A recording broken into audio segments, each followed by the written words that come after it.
जय हिंद दोस्तों, top flat विषय में आप सभी का स्वागत और अभिनंदन है। मैं आशा करता हूं आपकी बोर्ड की एग्जाम तैयारी बेहतरीन चल रही होगी और आप भी बेहतर होंगे। आज की वीडियो में समझने वाले हैं कक्षा 12 इतिहास। इतिहास में अभी तक आपने कुछ भी नहीं पढ़ा तो ये वीडियो केवल आपके लिए है, क्योंकि इस वीडियो में बात करने वाले हैं पूरी किताब के हम 80 से भी ज्यादा महत्वपूर्ण अति लघु उत्तरीय प्रश्नों को समझने वाले हैं।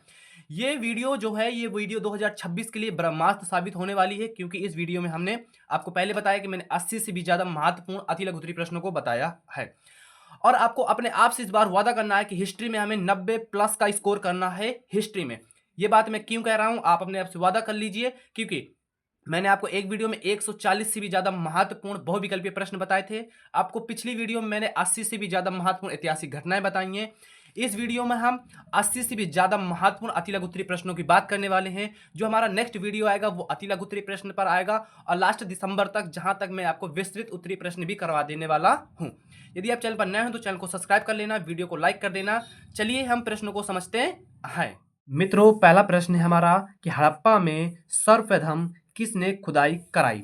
हड़प्पा में सर्वप्रथम किसने खुदाई कराई थी और किस सन में खुदाई कराई थी। तो हड़प्पा पुरस्थल में सर्वप्रथम खुदाई दयाराम साहनी ने सन 1921 ईस्वी में कराई थी। तो हड़प्पा सभ्यता में, या हड़प्पा में कब, देखो सिंधु घाटी सभ्यता में हड़प्पा नामक स्थान सर्वप्रथम किसने खुदाई कराई थी या कब कराई थी। तो हड़प्पा पुरस्थल की खोज सन 1921 में दयाराम साहनी के द्वारा हुई थी। एक बार इसको और समझ लेते हैं कि हड़प्पा में सर्वप्रथम किसने खुदाई कराई। तो हड़प्पा पुरस्थल में सर्वप्रथम खुदाई दयाराम साहनी ने सन 1921 ईस्वी में कराई थी। क्वेश्चन नंबर दूसरा है हमारा कि सिंधु घाटी सभ्यता के दो प्रमुख केंद्रों के नाम बताइए। सिंधु घाटी सभ्यता के दो प्रमुख केंद्र कौन कौन से हैं। सिंधु घाटी सभ्यता के दो प्रमुख केंद्र कौन कौन से हैं। पहला है सिंधु घाटी सभ्यता के प्रमुख केंद्र, ये प्रमुख स्थल इस प्रकार हैं। पहला है हड़प्पा। हड़प्पा की खोज 1921 में हुई थी। कब हुई थी? 1921 में। मोहनजोदड़ो खोज 1922 में हुई थी। कब हुई थी? 1922 में हुई थी। तीसरा लोथल लिख सकते हैं, कालीबंगा लिख सकते हैं। कोई दो लिखने थे, मैंने आपको चार बता दिए। इसके बाद भी बहुत सारे होते हैं, आप याद कर लेना और लिख देना, ठीक है। कि सिंधु घाटी सभ्यता के प्रमुख स्थल इस प्रकार हैं: हड़प्पा, मोहनजोदड़ो, लोथल, कालीबंगा, चनंदड़ो, धौलावीरा इत्यादि। ओके। क्वेश्चन नंबर तीसरा है हमारा कि लोथल पुरास्थल की खोज किस वर्ष और किसने की। लोथल पुरास्थल की खोज किस वर्ष और किसने की। तो लोथल कहाँ स्थित है? गुजरात में। कहाँ स्थित है? लोथल गुजरात के अहमदाबाद जिले में भोगवा नदी के किनारे स्थित है। इसका उत्खनन कार्य 1954-55 ईस्वी में रंगनाथ राव के नेतृत्व में किया गया था, ठीक है। लोथल पुरास्थल की खोज किस वर्ष और किसने की थी।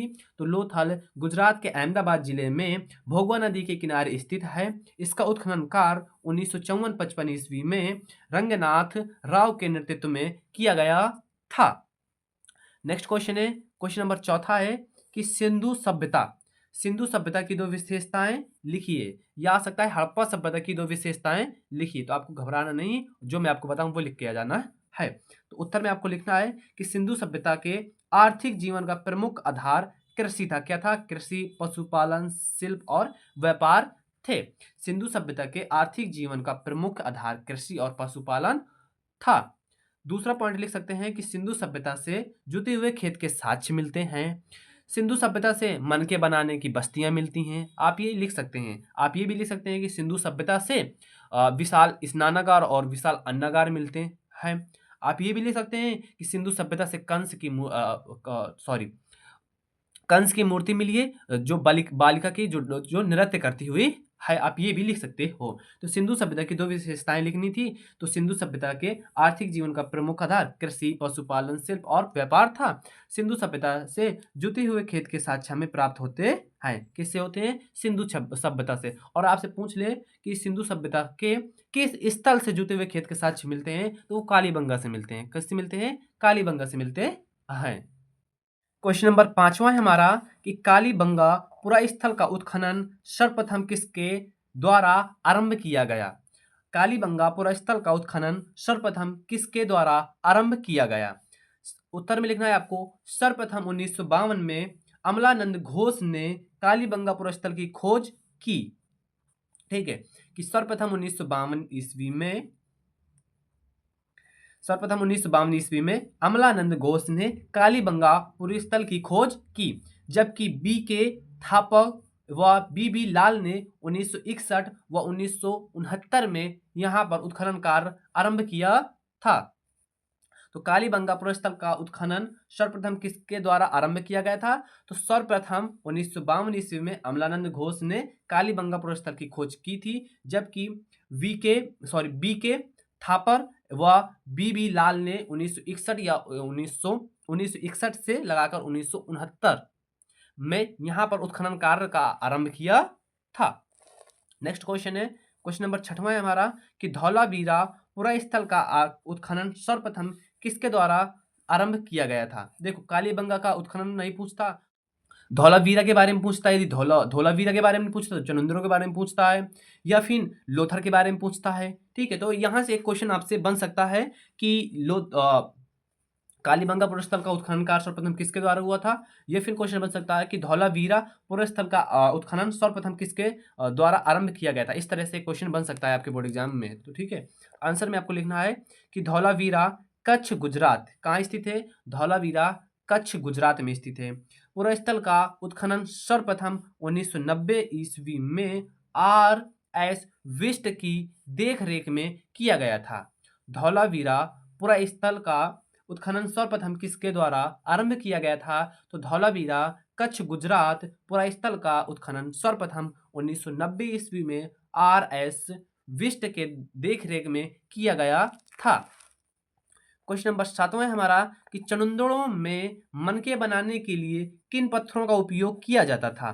चनुंदड़ों में मनके बनाने के लिए किन प्रकार के पत्थरों का उपयोग किया जाता था? उत्तर में लिखेंगे कि चनुंदड़ों में जस्पर, कैसे? जस्पर, सेल खड़ी, कैंडियस, शंख और पक्की मिट्टी आदि का प्रयोग मनके बनाने के लिए किया जाता था। ये मनके क्या होता था? मनके का मतलब होता है मोती। क्या होता है? मोती। ऐसे मोती, ऐसे मनके जिनके द्वारा मालाएं बनाई जाती थी। ठीक है, और बहुत सी चीजें मनकों के द्वारा बनाई जाती थी। तो चनुंदड़ों में मनके बनाने के लिए किन पत्थरों का प्रयोग किया जाता, किन पदार्थों का प्रयोग किया जाता था? तो चनुंदड़ों में जस्पर, सेल खड़ी, कर्निलियस, शंख और पक्की मिट्टी आदि का प्रयोग मनके बनाने के लिए किया जाता था। मनके क्या है? मोती कहते हैं मनके को। क्या कहते हैं? मनके। नेक्स्ट क्वेश्चन है, क्वेश्चन नंबर 8वां है हमारा कि हड़प्पा लिपि पर एक संक्षिप्त टिप्पणी लिखिए। हड़प्पा लिपि पर एक संक्षिप्त टिप्पणी लिखिए। तो सिंधु निवासियों को लिखने की कला का ज्ञान था। सिंधु निवासियों को लिखने की कला का ज्ञान था। पहली लाइन तो आपको ये लिखना है। फिर लिखना है कि यह लिपि भाव चित्रात्मक है। अभी तक सिंधु सभ्यता की लिपि को पढ़ा नहीं जा सकता है। इसमें 400 अक्षर हैं। कितने अक्षर हैं? 400 अक्षर हैं और 600 से ज्यादा चित्र हैं। यह लिपि प्रथम लाइन में कैसी? प्रथम लाइन में दाएं से बाईं ओर और दूसरी लाइन में बाएं से दाईं ओर लिखी गई है। यह एक तरीका से बॉस्टन फीडन लिपि कहलाता है। तो हड़प्पा लिपि पर एक संक्षिप्त टिप्पणी लिखिए। ये क्वेश्चन आपके बोर्ड एग्जाम में बन सकता है। तो आपको लिखना है कि सिंधु निवासियों को लिखने की कला का ज्ञान था। यह लिपि भावचित्रात्मक है। अभी तक सिंधु सभ्यता की लिपि को पढ़ा नहीं जा सकता है। इसमें 400 अक्षर और 600 चित्र हैं। यह लिपि प्रथम लाइन में दाएं से बाएं ओर और द्वितीय लाइन में बाईं से दाईं ओर लिखी जाती है।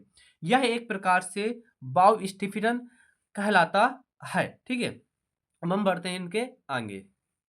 क्वेश्चन नंबर 9 है हमारा, अशोक के अभिलेखों को पढ़ने में सबसे पहले कौन सफल रहा? अशोक के अभिलेखों को पढ़ने में सबसे पहले कौन सफल रहा था? तो लिखेंगे कि सर्वप्रथम 1837 ईस्वी में। कब? सर्वप्रथम 1837 ईस्वी में जेम्स प्रिंसिप ने अशोक के अभिलेखों को पढ़ने में सफलता प्राप्त की थी।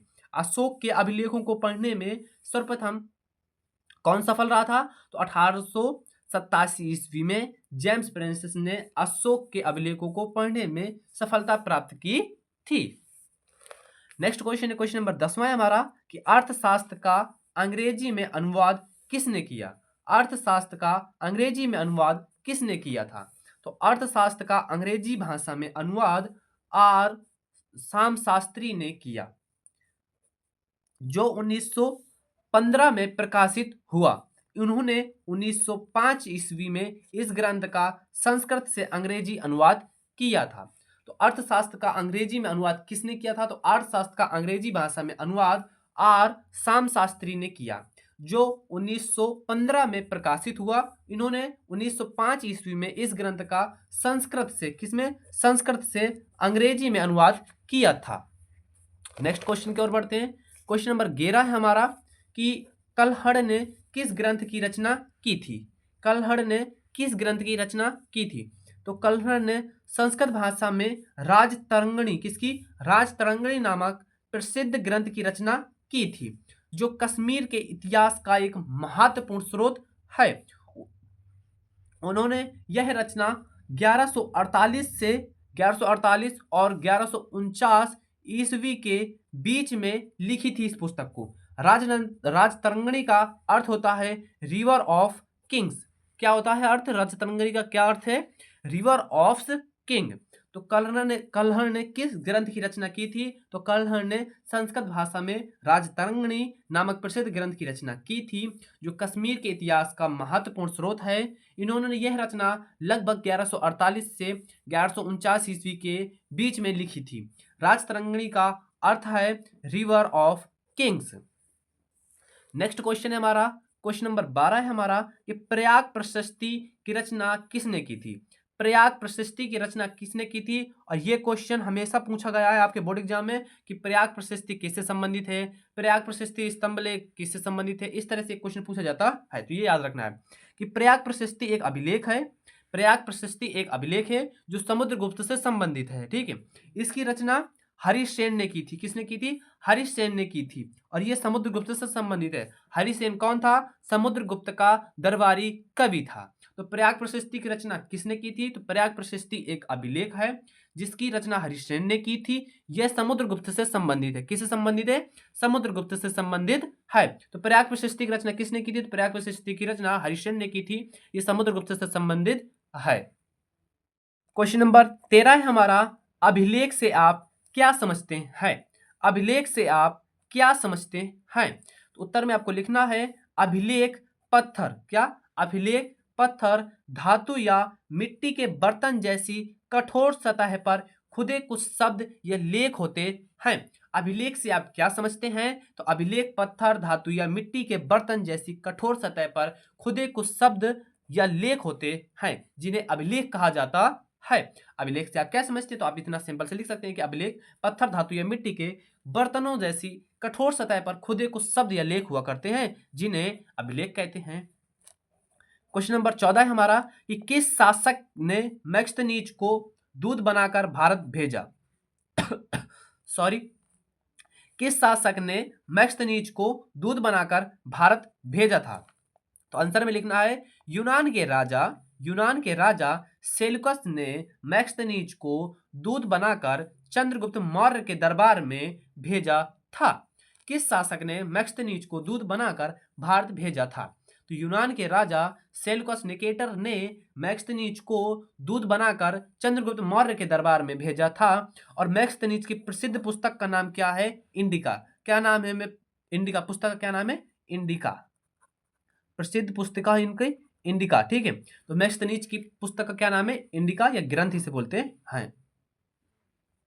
तो किस शासक ने मैक्सनीज को दूध बनाकर भारत भेजा था? तो यूनान के राजा सेल्युकस ने मैक्सनीज को दूध बनाकर चंद्रगुप्त मौर्य के दरबार में भेजा था। नेक्स्ट क्वेश्चन समझते हैं। क्वेश्चन नंबर 15 है कि प्रभावती गुप्त, कहीं कहीं प्रभावती गुप्ता लिखा रहता है, तो आपको कंफ्यूज नहीं होना है, वो प्रभावती गुप्त लिखा रहता है। क्या लिखा रहता है? प्रभावती गुप्त, कहीं कहीं गुप्ता लिखा रहता है। ठीक है, तो प्रभावती गुप्त कौन थी? उसने अपने अभिलेख में किसको आदेश दिया था? प्रभावती गुप्त कौन थी? उसने अपने अभिलेख में किसको आदेश दिया था? तो उत्तर में आपको लिखना है कि प्रभावती गुप्त कौन? प्रभावती गुप्त चंद्रगुप्त द्वितीय की पुत्री थी। उसका विवाह वटाकट नरेश रुद्रसेन द्वितीय के साथ 380 ईस्वी के आसपास हुआ था। प्रभावती ने पूना तम्रफलक में भूमि दान दिए जाने का आदेश दिया गया है, या दिया था। प्रभावती गुप्त कौन थी? उसने अपने अभिलेख में किसको आदेश दिया है? तो प्रभावती गुप्त चंद्रगुप्त द्वितीय की पुत्री थी। उसका विवाह वकाटक नरेश रुद्रसेन द्वितीय के साथ 380 ईस्वी के आसपास हुआ था। प्रभावती ने पूना ताम्रफलक में भूमि दान दिए जाने का आदेश दिया गया है। क्वेश्चन नंबर 16 समझते हैं। क्वेश्चन नंबर 16 है हमारा कि मैक्सथनीज कौन था? उसके ग्रंथ का क्या नाम था? मैक्सथनीज कौन था? उसके ग्रंथ का क्या नाम था? तो आपको मैंने पहले ही बता दिया था, मैक्सथनीज यूनान का एक राजदूत था। और किस राजा ने भेजा था यूनान के? किस राजा ने? तो सेल्यूकस निकेटर ने भेजा था। ठीक है, सेल्यूकस निकेटर जो था वो सिकंदर का सेनापति था। कौन था? सिकंदर का सेनापति था। तो मैक्सथनीज यूनान का एक राजदूत था जो चंद्रगुप्त मौर्य के दरबार में आया था। इसने अपने भारत यात्रा विवरण को इंडिका नामक पुस्तक पर या इंडिका नामक ग्रंथ पर संग्रहित किया था या लिखा था। मैक्सथनीज यूनान का एक राजदूत था जो चंद्रगुप्त मौर्य के दरबार में भारत आया था। इसने अपने भारत यात्रा विवरण को इंडिका नामक ग्रंथ पे संग्रहित किया या लिखा था। क्वेश्चन नंबर 17 है, वर्ण के कितने प्रकार हैं? उल्लेख करें। वर्ण के कितने प्रकार हैं? उल्लेख करना है आपको। तो वर्ण के 4 प्रकार हैं। कितने प्रकार हैं? 4 प्रकार हैं। ब्राह्मण, क्षत्रिय, वैश्य, शूद्र। ब्राह्मण, क्षत्रिय, वैश्य, शूद्र। तो वर्ण के कितने प्रकार हैं? उल्लेख कीजिए। तो वर्ण के 4 प्रकार हैं। ब्राह्मण, क्षत्रिय, वैश्य, शूद्र। क्वेश्चन नंबर 18 है हमारा कि वैदिक सभ्यता की 2 विशेषताएं लिखिए। वैदिक सभ्यता की 2 विशेषताएं आपको लिखनी है। तो लिख सकते हैं कि वैदिक काल में राजतंत्रात्मक प्रणाली प्रचलित थी, जिसमें शासन का प्रमुख राजा होता था। वैदिक काल में राजतंत्रात्मक प्रणाली चलती थी जिसमें शासन का प्रमुख राजा होता था। राजा वंशानुगत होता था किंतु जनता उसे हटा सकती थी। वह क्षेत्र विशेष का नहीं बल्कि जन विशेष का राजा होता था। वैदिक सभ्यता की 2 विशेषताएं लिखिए। यदि आपको ये नहीं लिख सकते हो, आप ये लिख सकते हो कि वैदिक सभ्यता के 2 भाग हो गए थे, ऋग्वैदिक काल, उत्तर वैदिक काल। ये भी नहीं लिखना, आप ये से लिख सकते हो कि वैदिक काल में के 2 भाग हो गए थे, ऋग्वैदिक काल, उत्तर वैदिक काल। उत्तर वैदिक काल में लोहा का आविष्कार हुआ था। ठीक है, और इनमें व्यापार पशुपालन मुख्य हो गया था। ठीक है, तो वैदिक काल में राजतंत्रात्मक प्रणाली प्रचलित थी। इसमें शासन का प्रमुख राजा होता था। राजा वंशगत होता था किंतु जनता उसे हटा सकती थी। वह क्षेत्र विशेष का नहीं बल्कि जन विशेष का होता था। आप ये भी लिख सकते हो कि वैदिक काल में ही वेदों की रचना हुई थी। क्या हुई थी? वेदों की रचना हुई थी। आप ये भी लिख सकते हो इसी में। नेक्स्ट क्वेश्चन समझो। क्वेश्चन नंबर 19 है कि अष्ट अध्यायी का लेखक कौन था? अष्ट अध्यायी का लेखक कौन था? तो आप लिख सकते हो 4वीं शताब्दी ईसा पूर्व। कब? 4वीं शताब्दी ईसा पूर्व के अंत में पाणिनि, किसने? पाणिनि ने अष्टाध्यायी ग्रंथ की रचना की जिसमें 8 अध्याय हैं। कितने अध्याय हैं? 8 अध्याय हैं। अष्टाध्यायी में 4000 से अधिक व्याकरणिक नियम निर्धारित किए गए हैं। अष्टाध्यायी का लेखक कौन था? तो 4वीं शताब्दी ईसा पूर्व के अंत में पाणिनि ने अष्टाध्यायी ग्रंथ की रचना की जिसमें 8 अध्याय हैं, जिसमें 4000 से कितने? 4000 से अधिक व्याकरणिक नियम निर्धारित किए गए हैं। नेक्स्ट क्वेश्चन है, क्वेश्चन नंबर 20वां है कि उत्तर वैदिक कालीन धर्म की 2 विशेषताओं का उल्लेख कीजिए। अब हमें उत्तर वैदिक कालीन धर्म की 2 विशेषताओं का उल्लेख करना है। वैदिक सभ्यता के 2 भाग हो गए थे। एक हो गया था ऋग्वैदिक काल, दूसरा हो गया था उत्तर वैदिक काल। तो ये उत्तर वैदिक कालीन, ठीक है, तो उत्तर वैदिक कालीन, तो उत्तर वैदिक काल बोल दो चाहे उत्तर वैदिक कालीन बोल दो। तो धर्म की 2 विशेषताएं हम बतानी है हमें। किसकी? धर्म की विशेषताएं बतानी है। तो अब लिखेंगे उत्तर वैदिक काल के धार्मिक जीवन का एक आवश्यक अंग यज्ञ था। क्या था? यज्ञ था। उत्तर वैदिक काल में आर्थिक जीवन का एक आवश्यक अंग यज्ञ था। क्या था? यज्ञ था। और अब ये विश्वास प्रबल होता जा रहा था कि यज्ञों के संपादन द्वारा सभी इच्छित फलों की प्राप्ति की जा सकती है। उत्तर वैदिक कालीन धर्म की 2 विशेषताओं का वर्णन कीजिए। तो आप लिखेंगे उत्तर वैदिक काल के धार्मिक जीवन का एक आवश्यक अंग यज्ञ था। यह एक विश्वास, अब दूसरा पॉइंट में लिखेंगे कि अब यह विश्वास प्रबल होता जा रहा था कि यज्ञों को संपादन द्वारा सभी इच्छित फलों की प्राप्ति की जा सकती है। क्वेश्चन नंबर 21 है कि जैन धर्म के पंचव्रत क्या हैं? जैन धर्म के पंचव्रत क्या हैं? जैन धर्म के 5 व्रत हैं, ये तो आपको पता होगा। अहिंसा, अस्तेय, सत्य, ब्रह्मचर्य, अपरिग्रह। अहिंसा मतलब कि होता है कि हिंसा न करना, मतलब अत्याचार, लड़ाई धंधा न करना। अस्तेय का मतलब होता है चोरी न करना। क्या होता है? चोरी न करना। सत्य का मतलब होता है झूठ न बोलना। ब्रह्मचर्य का पालन करना। अपरिग्रह का मतलब होता है धन इकट्ठा न करना। क्वेश्चन नंबर 22 है कि अष्टांगिक मार्ग से आप क्या समझते हैं? अष्टांगिक मार्ग से आप क्या समझते हैं? उत्तर में लिखना है आपको। महात्मा बुद्ध के अनुसार अष्टांगिक मार्ग के द्वारा निवारण प्राप्त किया जा सकता है। ये अष्टांगिक मार्ग निम्न है। तो अष्टांगिक मार्ग से आप क्या समझते हैं? तो महात्मा बुद्ध के अनुसार अष्टांगिक मार्ग के द्वारा आप निवारण प्राप्त किया जा सकता है। ये अष्टांगिक मार्ग निम्नलिखित है। सम्यक दृष्टि, सम्यक वचन, सम्यक कर्म, सम्यक संकल्प, सम्यक स्मृति, सम्यक जीवन, सम्यक व्यायाम, सम्यक समाधि। सम्यक का मतलब होता है अच्छी दृष्टि। क्या? सम्यक का मतलब होता है अच्छा। सम्यक दृष्टि, अच्छी दृष्टि, आपके जो दृष्टि वो अच्छी होनी चाहिए। सम्यक वचन, आपके अच्छे वचन होना चाहिए। जो शब्द वाणी होती है, जो हम शब्द बोलते हैं, अच्छी वाणी होनी चाहिए। सम्यक कर्म, अच्छे कर्म होने चाहिए। अच्छे संकल्प होना चाहिए कि मुझे ये बनना है अच्छे वाले, ठीक है। आपके पास गोल कैरियर सेट करना, उसके लिए एक संकल्प लेना पड़ता है, ठीक है। अच्छी स्मृति, आपकी याददाश्त अच्छी होनी चाहिए। सम्यक जीवन, आपका अच्छा जीवन होना चाहिए। सम्यक व्यवहार, अच्छा व्यायाम होना चाहिए। और अच्छी समाधि होनी चाहिए। ये थे महात्मा बुद्ध के अनुसार अष्टांगिक मार्ग। इनके द्वारा आप निवारण प्राप्त किया जा सकता है। तो क्वेश्चन इस तरह भी बन सकता है, महात्मा बुद्ध के अष्टांगिक मार्ग कौन कौन से थे? तो आपको ये 8 लिखने होंगे। तो क्वेश्चन था अष्टांगिक मार्ग से आप क्या समझते हैं? तो महात्मा बुद्ध के अनुसार अष्टांगिक मार्ग के द्वारा आप निवारण प्राप्त किया जा सकता है। ये रहे अष्टांगिक मार्ग निम्नलिखित हैं। सम्यक ज्ञान, सम्यक दृष्टि, सम्यक वचन, सम्यक कर्म, सम्यक संकल्प, सम्यक स्मृति, सम्यक जीवन, सम्यक व्यायाम, सम्यक समाधि। नेक्स्ट क्वेश्चन की ओर बढ़ते हैं। क्वेश्चन नंबर 23 है कि थेरी स्त्रियां किन्हें कहा जाता था? थेरी स्त्रियां किन्हें कहा जाता था?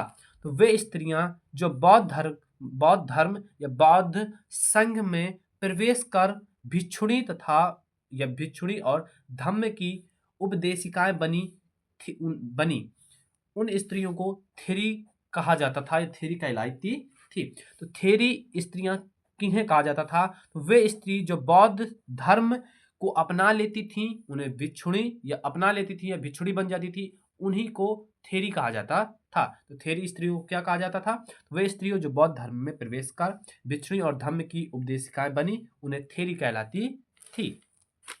क्वेश्चन नंबर 24 है हमारा कि स्तूप से आप क्या समझते हैं? स्तूप से आप क्या समझते हैं?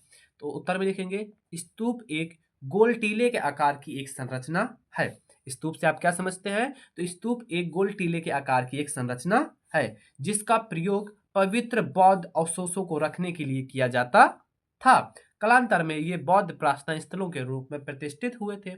स्तूप क्या थे? स्तूप से आप क्या समझते थे? स्तूप एक गोल टीले के आकार की संरचना हुआ करती थी, जिसमें पवित्र बौद्ध अवशेषों को रखा जाता था, अर्थात भगवान बुद्ध या गौतम बुद्ध के अवशेषों को रखा जाता था। जो साधु हुए, भिक्षुणी हुई, भिक्षुक हुए, बौद्ध धर्म से संबंधित थे, उनके अवशेष इन्हीं में स्तूपों के अंदर रखा जाता था।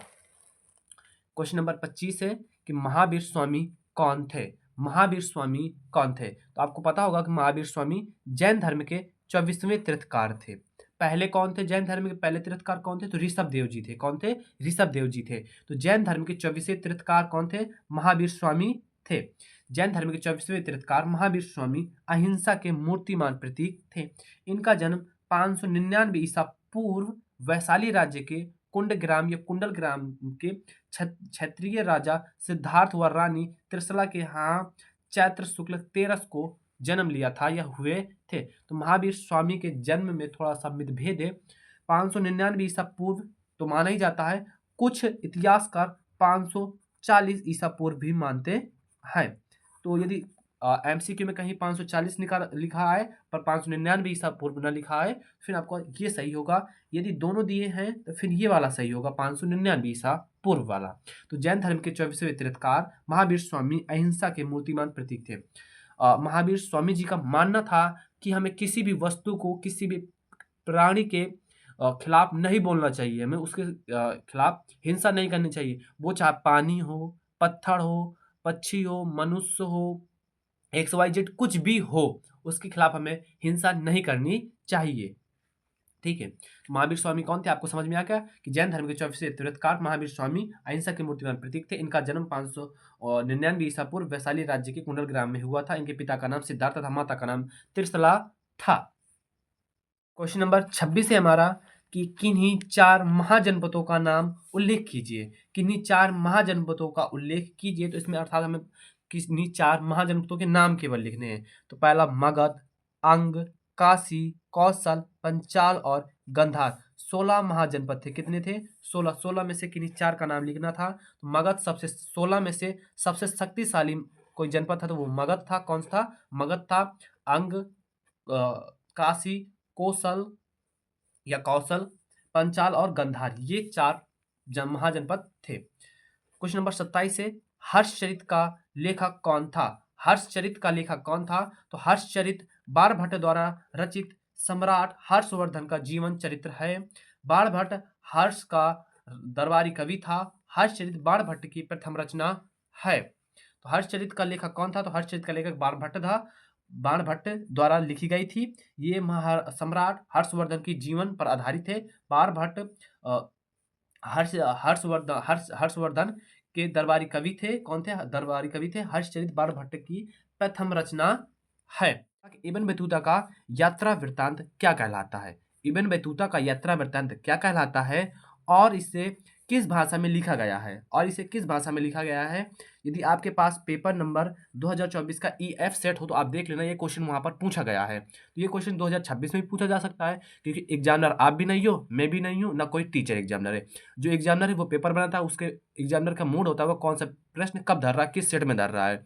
देखो 7 से 8 सेट बनते हैं और आपके वो समय और किस्मत पर डिपेंड करता है, मेहनत पर डिपेंड करता है कि आपके बोर्ड एग्जाम में कैसे नंबर आने वाले हैं, कैसे प्रश्न पूछे जाएंगे। चलो अब हमें प्रश्नों को अच्छे से समझना है। नो बकवास, नो टाइम वेस्ट, ओनली पढ़ाई।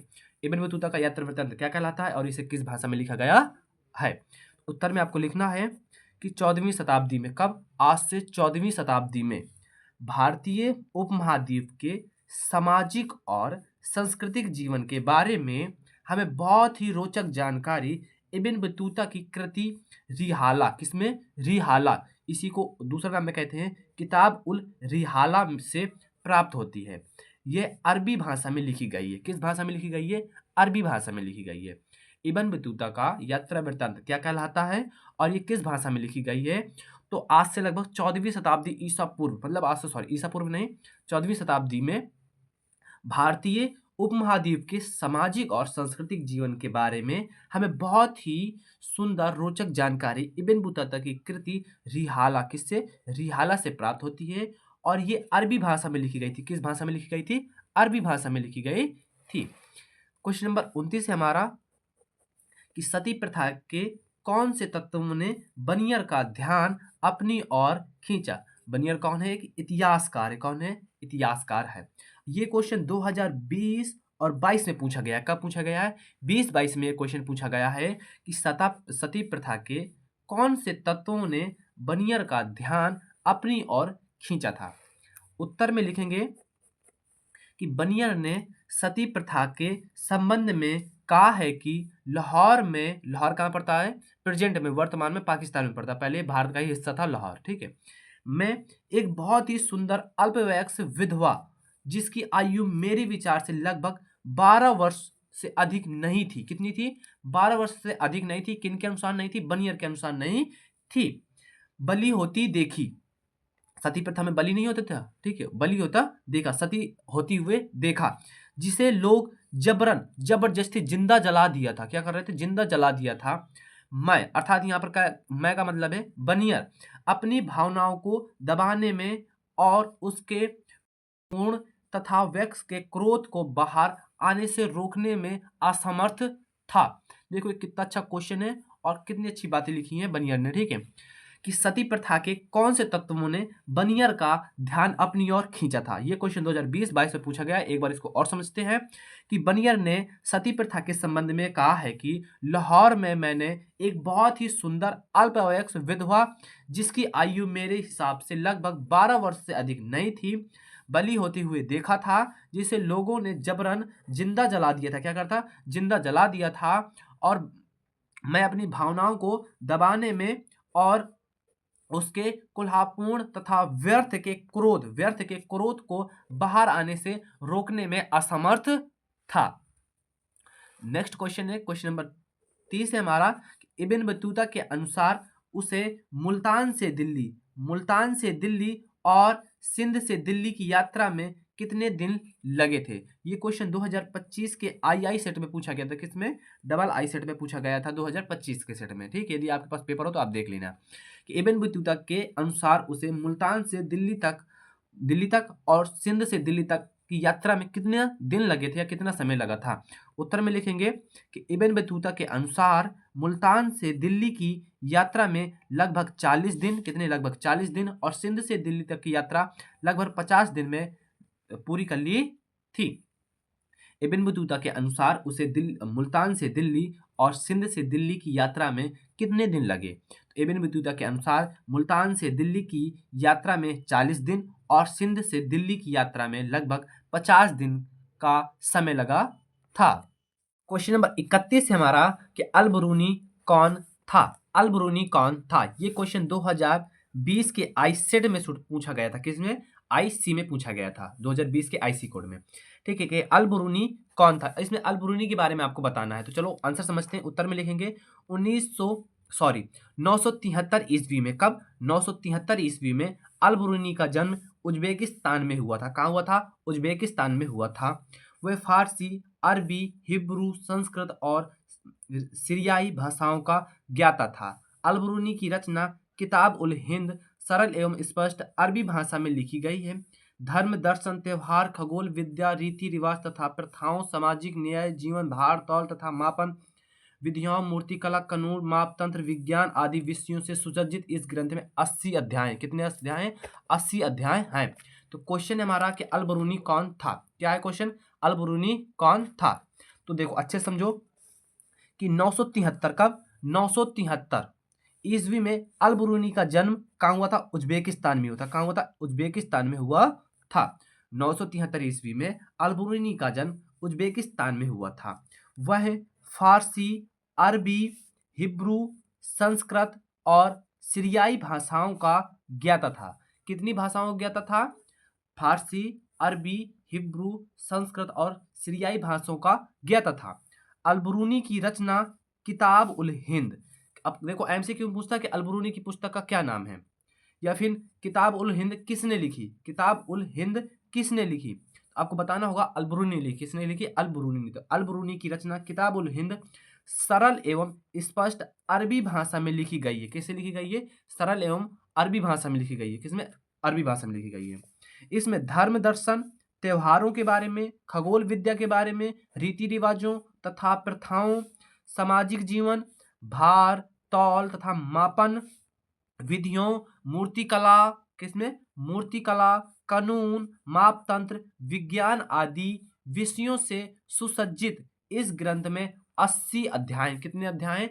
80 अध्याय हैं। तो अल-बरूनी कौन था? चलो बताओ अल-बरूनी कौन था। तो आप लिखेंगे कि 973 ईस्वी में अल-बरूनी का जन्म उज्बेकिस्तान में हुआ था। वह फारसी, अरबी, हिब्रू, संस्कृत और सीरियाई भाषाओं का ज्ञाता था। अल-बरूनी की रचना किताब उल हिंद सरल एवं स्पष्ट अरबी भाषा में लिखी गई है।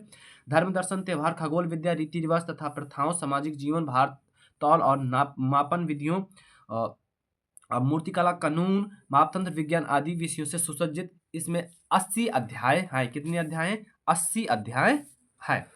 नेक्स्ट क्वेश्चन है, क्वेश्चन नंबर 32 है हमारा कि इब्न बतूता किस शासक के काल में भारत आया था।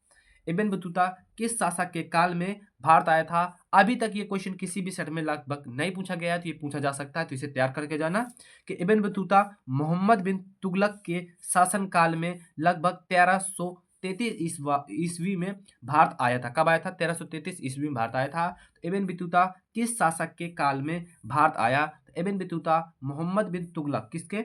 मोहम्मद बिन तुगलक के शासनकाल में लगभग 1333 ईस्वी में भारत आया था। नेक्स्ट क्वेश्चन है, क्वेश्चन नंबर 33 है हमारा, बनियर ने किस शासक के काल में भारत भ्रमण किया? बनियर ने किस शासक के काल में भारत भ्रमण किया था? तो उत्तर में लिखेंगे बनियर ने औरंगजेब के शासनकाल में भारत भ्रमण किया था। किसके? औरंगजेब के शासनकाल के समय भारत भ्रमण किया था। क्वेश्चन नंबर 34 है हमारा कि नलियारा दिव्य प्रबंध के विषय से आप क्या जानते हैं? नलियारा दिव्य प्रबंधम के विषय में आप क्या जानते हैं? ये क्वेश्चन 2024 में पूछा गया है। जो क्वेश्चन पूछा गया है मैं वही बता रहा हूँ, जो नहीं पूछा गया उसे मैंने नहीं लिखा, नहीं पूछा गया, पर वो क्वेश्चन इंपॉर्टेंट है क्योंकि बोर्ड एग्जाम की दृष्टि से वो महत्वपूर्ण बन जाता है। तो क्वेश्चन है कि नलियारा दिव्य प्रबंधम के विषय में आप क्या जानते हैं? क्या जानते हैं? क्या आप कुछ जानते हैं? जानते हैं तो आप वीडियो को पॉज करके कुछ शब्द लिख कर दिखाओ।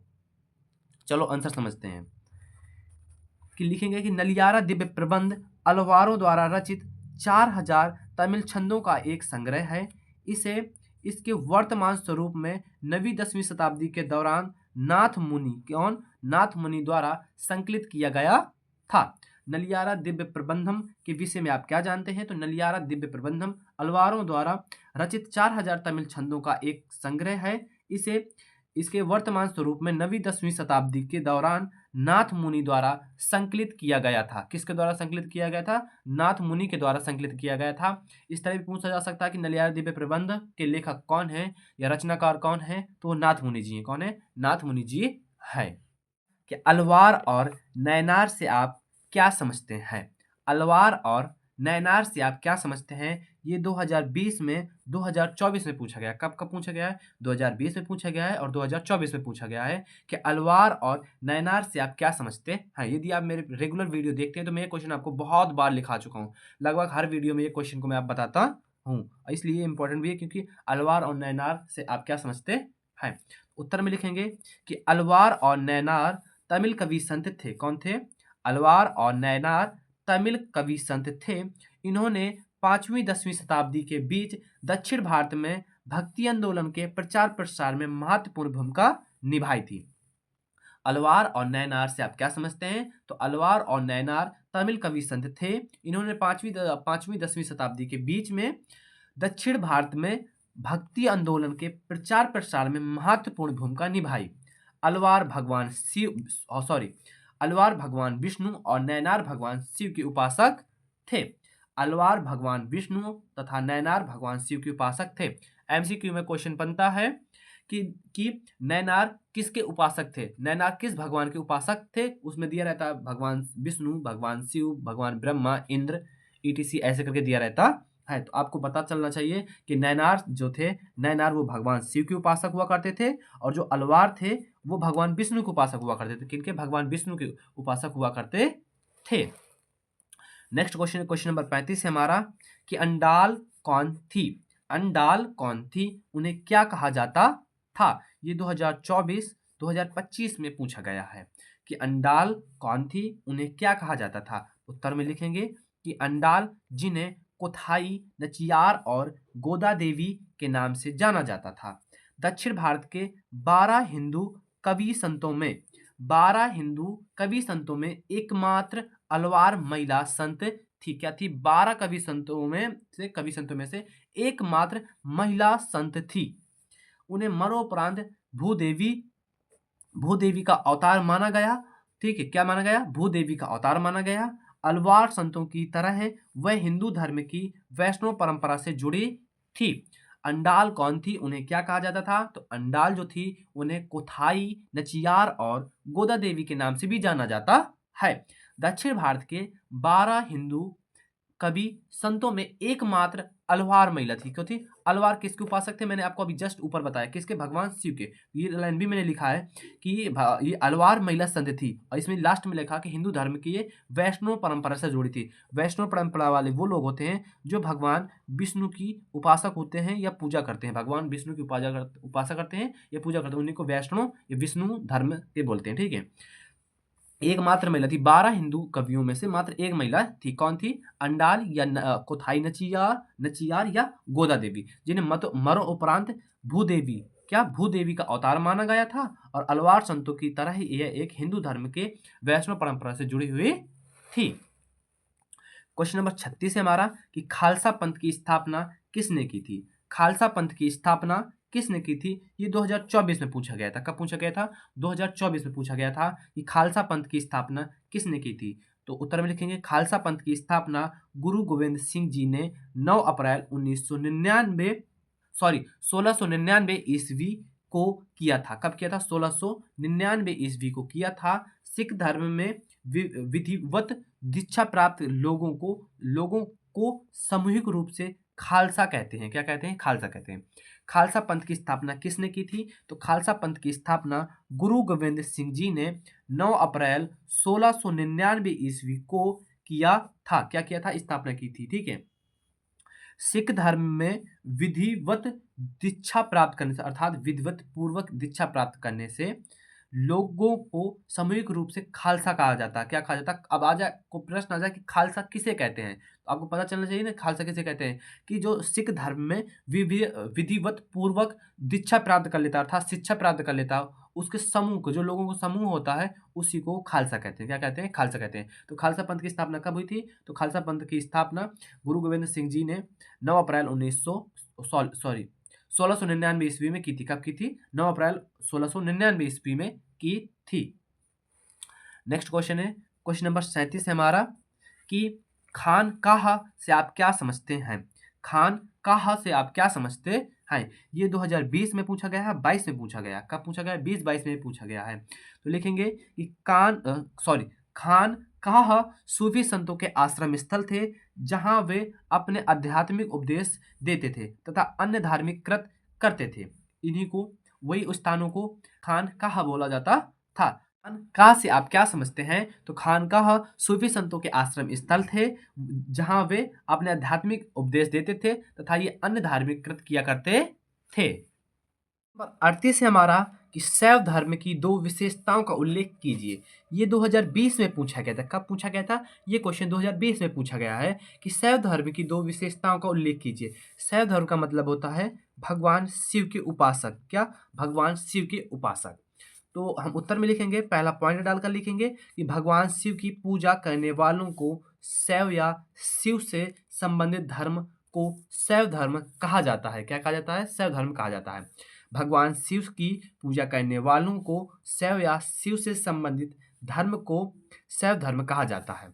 दूसरा पॉइंट लिखेंगे कि शैव संप्रदाय का प्रथम उल्लेख पतंजलि, किनके, पतंजलि के महाभाष्य में शिव भागवत नाम से हुआ है।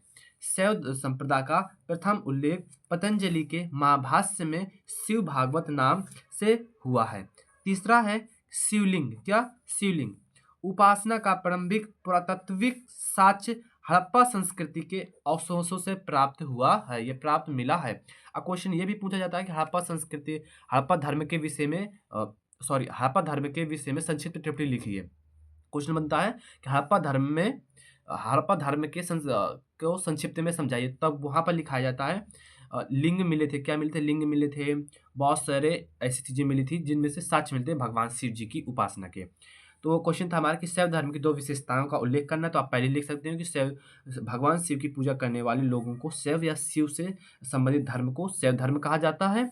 दूसरा लिख सकते हैं कि शैव संप्रदाय का प्रथम उल्लेख पतंजलि के महाभाष्य में शिव भागवत नाम से प्राप्त हुआ है। तीसरा लिख सकते हैं कि शिवलिंग उपासक का प्रारंभिक पुरातात्विक साक्ष्य हड़प्पा संस्कृति के अवशेषों से प्राप्त हुआ है या मिला है। क्वेश्चन नंबर 39 है हमारा कि गुरु नानक की शिक्षाओं का वर्णन कीजिए। गुरु नानक की शिक्षाओं का वर्णन कीजिए, ये 2020 में 23 में पूछा गया। उत्तर में लिखेंगे गुरु नानक ने निर्गुण भक्ति का प्रचार किया है। किनका किया है, निर्गुण भक्ति का प्रचार किया है। गुरु नानक ने निर्गुण भक्ति का प्रचार किया है। उन्होंने मंत्र, अनुष्ठान, स्नान, मूर्ति पूजा व कठोर तप जैसे वह धार्मिक आडंबरों का विरोध किया है। उन्होंने हिंदू व मुसलमानों के धार्मिक ग्रंथों का भी अस्वीकार किया है। गुरु नानक के अनुसार परम पूर्व रब का कोई लिंग या अवतार नहीं है। गुरु नानक की शिक्षाओं का वर्णन कीजिए। तो गुरु नानक ने निर्गुण भक्ति का प्रचार प्रसार किया है। उन्होंने मंत्र, अनुष्ठान, स्नान, मूर्ति पूजा व कठोरता जैसे ब्रह्म धार्मिक आडम्बनाओं या आडंबरों का विरोध किया है। उन्होंने हिंदू व मुस्लिम के धर्म ग्रंथों का भी अस्वीकार किया है। गुरु नानक के अनुसार परम परम पूर्ण रब का कोई लिंग या अवतार नहीं था।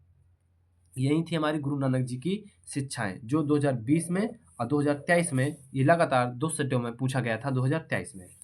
नेक्स्ट क्वेश्चन की ओर बढ़ते हैं। नेक्स्ट क्वेश्चन है हमारा क्वेश्चन नंबर 40 है हमारा कि सूफीवाद की 2 विशेषताओं का उल्लेख कीजिए। सूफीवाद की 2 विशेषताओं का उल्लेख कीजिए। ये 2020 में 2 सेटों में पूछा गया था। उत्तर में लिखेंगे पॉइंट नंबर डालकर कि सूफी संत एक ईश्वर से विश्वास रखते हैं, एक ईश्वर में विश्वास रखते हैं। सूफी संत एक ईश्वर में विश्वास रखते हैं। यह ईश्वर निर्गुण, निराकार और सत्य है।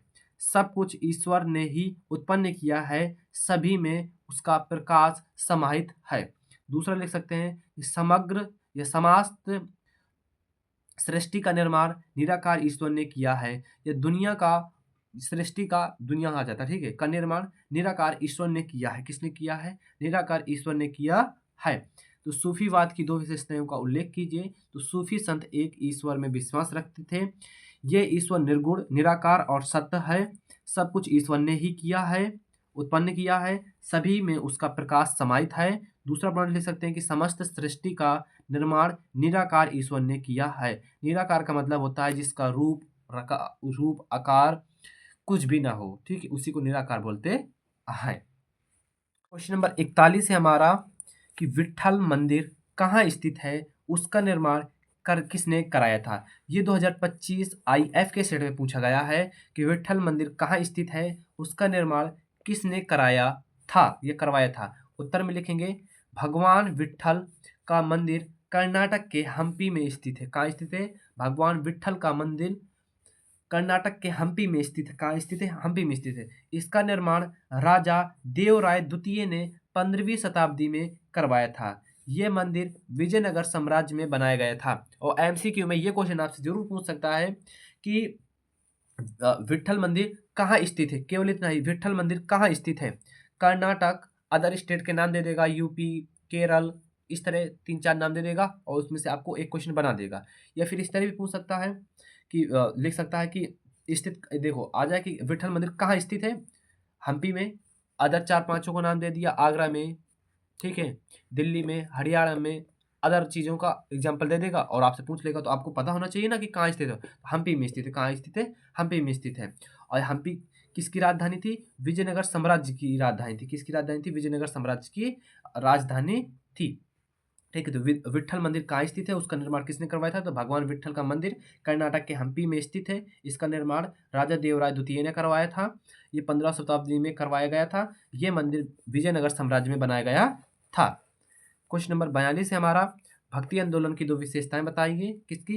भक्ति आंदोलन की 2 विशेषताएं आपको बताना है। तो पहला लिख सकते हैं समाज में व्यक्त कुरीतियों को दूर करना। क्या? कुरीतियों का दूर करना, अर्थात बुराइयों को दूर करना। दूसरा पॉइंट है ईश्वर भक्ति पर बल देना। किस पर? ईश्वर भक्ति पर बल देना। भक्ति आंदोलन की 2 विशेषताएं बताइए। तो समाज में व्याप्त कुरीतियों को दूर करना और ईश्वर भक्ति पर बल देना। नेक्स्ट क्वेश्चन है क्वेश्चन नंबर 43 नंबर क्वेश्चन है कि विजयनगर साम्राज्य की स्थापना कब और किसने की। विजयनगर साम्राज्य की स्थापना कब और किसने की? ये क्वेश्चन है मोस्ट इंपॉर्टेंट, ठीक है, सबसे ज्यादा महत्वपूर्ण क्वेश्चन है। तो यही है, विजयनगर साम्राज्य की स्थापना कब और किसने की थी। ये 2021 में, 22 में, 24 में और जहाँ तक 22 में फिर से पूछा गया था 2 सीटों में, जहाँ तक 22 में पूछा गया था। विजयनगर साम्राज्य की स्थापना कब और किसने की थी? तो विजयनगर साम्राज्य की स्थापना हरिहर एवं बुक्का ने सन 1336 ईस्वी में की थी। कब? 1336 ईस्वी में की थी। उत्तर में लिखेंगे विजयनगर साम्राज्य की स्थापना 1336 ईस्वी में हुई थी। विजयनगर साम्राज्य की स्थापना हरिहर एवं बुक्का ने की थी। ये दोनों सगे भाई थे। कौन थे? सगे भाई थे, हरिहर एवं बुक्का ने। कब की थी? 1336 में की थी। विजयनगर साम्राज्य की स्थापना कब हुई थी और इसकी स्थापना किसने की थी? तो विजयनगर साम्राज्य की स्थापना 1336 ईस्वी में हुई थी। विजयनगर साम्राज्य की स्थापना हरिहर एवं बुक्का ने मिलकर किया था। क्वेश्चन नंबर 44 है हमारा, विजयनगर साम्राज्य का नाम हम्पी कैसे पड़ा? विजयनगर साम्राज्य का नाम हम्पी कैसे पड़ा? चलो समझते हैं। विजयनगर साम्राज्य की स्थापना मृत देवी पंपा देवी के नाम पर इसका नाम हम्पी पड़ा था। देखो, विजयनगर साम्राज्य का नाम तो पहली बात तो विजयनगर साम्राज्य, ठीक है। दूसरा नाम इसका हम्पी है। अन्य नाम यदि कोई पूछे विजयनगर साम्राज्य का तो हम्पी है, ठीक है। और हम्पी क्या थी? राजधानी थी। क्या था? राजधानी थी। किसकी राजधानी थी? विजयनगर साम्राज्य की राजधानी थी। तो विजयनगर साम्राज्य की राजधानी, ये विजयनगर साम्राज्य का नाम हम्पी कैसे पड़ा था? तो विजयनगर साम्राज्य के स्थानीय मृत देवी, क्या मृत देवी पंपा देवी के नाम पर इसका नाम हम्पी पड़ा था। क्या पड़ा था? इसका नाम हम्पी पड़ा था। क्वेश्चन नंबर 45 है, हम्पी क्या है? हम्पी क्या है? ये 2025 में पूछा गया। कब पूछा गया? 2025 में पूछा गया है। तो हम्पी क्या है इसे समझते हैं। हम्पी या विजयनगर मध्यकालीन हिंदू राजा विजयनगर साम्राज्य की राजधानी थी। हम्पी 1336 ईस्वी में से 1565 ईस्वी तक विजयनगर साम्राज्य की राजधानी रही थी। यह एक किलाबंद शहर था। प्रसिद्ध विरूपाक्ष मंदिर, विजय विठलनाथ मंदिर, यंत्रोद्वारक हनुमान मंदिर यहाँ स्थित है। हम्पी क्या है? तो हम्पी हम्पी या विजयनगर मध्यकालीन हिंदू राजा विजयनगर साम्राज्य की राजधानी थी। हम्पी 1336 से 1565 तक विजयनगर साम्राज्य की राजधानी थी। यह एक किलाबंद शहर था। प्रसिद्ध विरूपाक्ष मंदिर, विजय विठल मंदिर, यंत्रोद्वारक हनुमान जी का मंदिर यहाँ स्थित है। से हमारा अमुक्तमाल्यद नामक तेलुगु साहित्य की रचना किसके शासनकाल में हुई थी? ये 2020 में पूछा गया था। कब पूछा गया? 2020 में पूछा गया है कि अमुक्तमाल्यद नामक तेलुगु साहित्य की रचना किसके शासनकाल में हुई थी? उत्तर में लिखेंगे अमुक्तमाल्यद एक तेलुगु महाकाव्य है जिसकी रचना 16वीं शताब्दी के आरंभ में हुई थी। ये विजयनगर साम्राज्य के शासक कृष्णदेवराय द्वारा की गई थी। किसके द्वारा की गई थी? शासक कृष्ण देवराय के द्वारा हुई थी। तो अमुक्तमाल्यद शासक नामक तेलुगु साहित्य की रचना किसके शासनकाल में हुई थी? तो अमुक्तमाल्यद एक तेलुगु महाकाव्य है जिसकी रचना 16वीं शताब्दी के आरंभ में विजयनगर साम्राज्य के शासक कृष्णदेवराय द्वारा की गई थी। क्वेश्चन नंबर 47 है, भारत में अकबर की सफलता के दो कारण लिखिए। भारत में अकबर की सफलता के दो कारण लिखिए। ये 2023 में पूछा गया। कब पूछा गया है? 2023 में पूछा गया है कि भारत में अकबर की सफलता के दो कारण लिखिए। कोई दो लिखनी है तो पहला लिखेंगे अकबर की उदार धार्मिक नीति। अकबर की उदार धार्मिक नीति। दूसरा लिखेंगे अकबर की राजपूत नीति जिसमें उसने राजपूत परिवार से वैवाहिक संबंध स्थापित किए और उन्हें उच्च मनसब प्रदान किए थे। भारत में अकबर की दो सफलताओं के कारण बताइए। पहला अकबर की उदार धार्मिक नीति, दूसरा है अकबर की राजपूत नीति जिसमें उसने राजपूत परिवारों से वैवाहिक संबंध स्थापित किए और उन्हें उच्च मनसब प्रदान किए थे। क्वेश्चन नंबर 48 है हमारा, आईने अकबरी की रचना किसने की थी? आईने अकबरी की रचना किसने की थी? उत्तर में लिखेंगे आईने अकबरी की रचना अबुल फजल ने की थी। किसने की थी? आईने अकबरी की रचना अबुल फजल ने की थी। ये 2025 में पूछा गया था। कब पूछा गया था? 2025 में पूछा गया है कि आईने अकबरी की रचना किसने की थी? तो आईने अकबरी की रचना अबुल फजल ने की थी। किसने की थी? अबुल फजल ने की थी। क्वेश्चन नंबर 49 है हमारा कि आईने अकबरी का अंग्रेजी में अनुवाद किन दो लोगों ने किया था? ये 2024-25 में लगातार पूछा गया है। कब किया था? 2024 और 25 में लगातार ये पूछा गया है कि आईने अकबरी का अंग्रेजी में अनुवाद किन दो लोगों ने किया था? तो उत्तर में आपको लिखना है कौन? ब्लैकमैन और हेनरी बेबी रिज ने आईने अकबरी की अंग्रेजी में अनुवाद किया था। ब्लैकमैन और हेनरी, यहाँ पर हेनरी लिख लेना, ठीक है।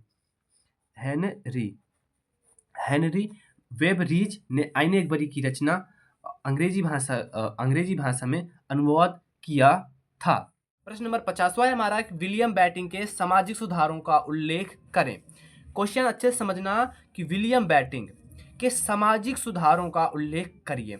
ये 2025 के आईई के सेट में पूछा गया था ये क्वेश्चन। ये 2026 में भी पूछा जा सकता है क्योंकि क्वेश्चन अच्छा है कि विलियम बेंटिंक के सामाजिक सुधारों का उल्लेख करिए। उत्तर में आपको लिखना है कि सती प्रथा का उन्मूलन। क्या? पहला तो सती प्रथा पर रोक लगाई गई थी। क्या? सती प्रथा पर रोक लगाई थी, उसी को उन्मूलन को ही सती प्रथा का रोक बोलते हैं। ठीक है। दूसरा है ठगी प्रथा का दमन। ठगी प्रथा का दमन। तीसरा है बाल विवाह को रोका गया था। प्रयास किए गए या रोका गया। नरबलि पर रोक लगाया गया था। दासों की स्थिति में सुधारा गया था। सरकारी सेवाओं में भेदभाव का अंत किया गया था। बाल हत्या को रोकना।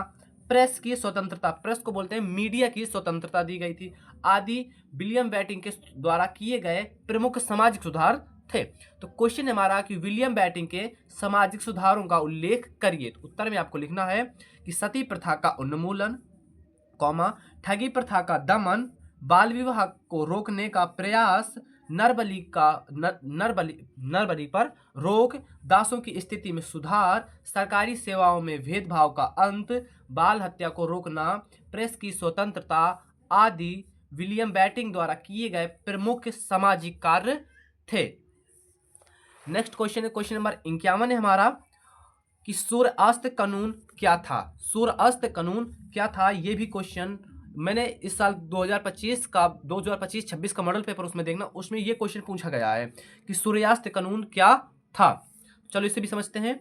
उत्तर में लिखेंगे कि सूर्यास्त कानून के अंतर्गत जमींदारों को अपना राजस्व नियत दिन के सूर्य ढलने से पहले अदा करना होता था। ऐसा नहीं करने पर उनकी जमींदारी नीलाम कर दी जाती थी। इसका क्या मतलब है, मतलब समझो कि सूर्यास्त कानून क्या था। तो सूर्यास्त कानून के अंतर्गत जमींदारों को अपना राजस्व, मतलब जो कर होता था, जो कर देना हुआ करता था, तो राजस्व नियत दिन के डूबने से पहले अर्थात सूर्य के ढलने से पहले अपना कर जो होता था उसे अदा करना होता था। ऐसा नहीं होने पर भी ना होने पर उनकी जमींदार जो जमीन होती थी उसे नीलाम कर दी जाती थी। क्या कर दी जाती थी? नीलाम कर दी जाती थी। तो सूर्यास्त कानून के अंतर्गत जमींदारों को अपना राजस्व नियत दिन के सूर्य ढलने से पहले अदा करना होता था। ऐसा नहीं करने पर उनकी जमींदारी नीलाम कर दी जाती थी।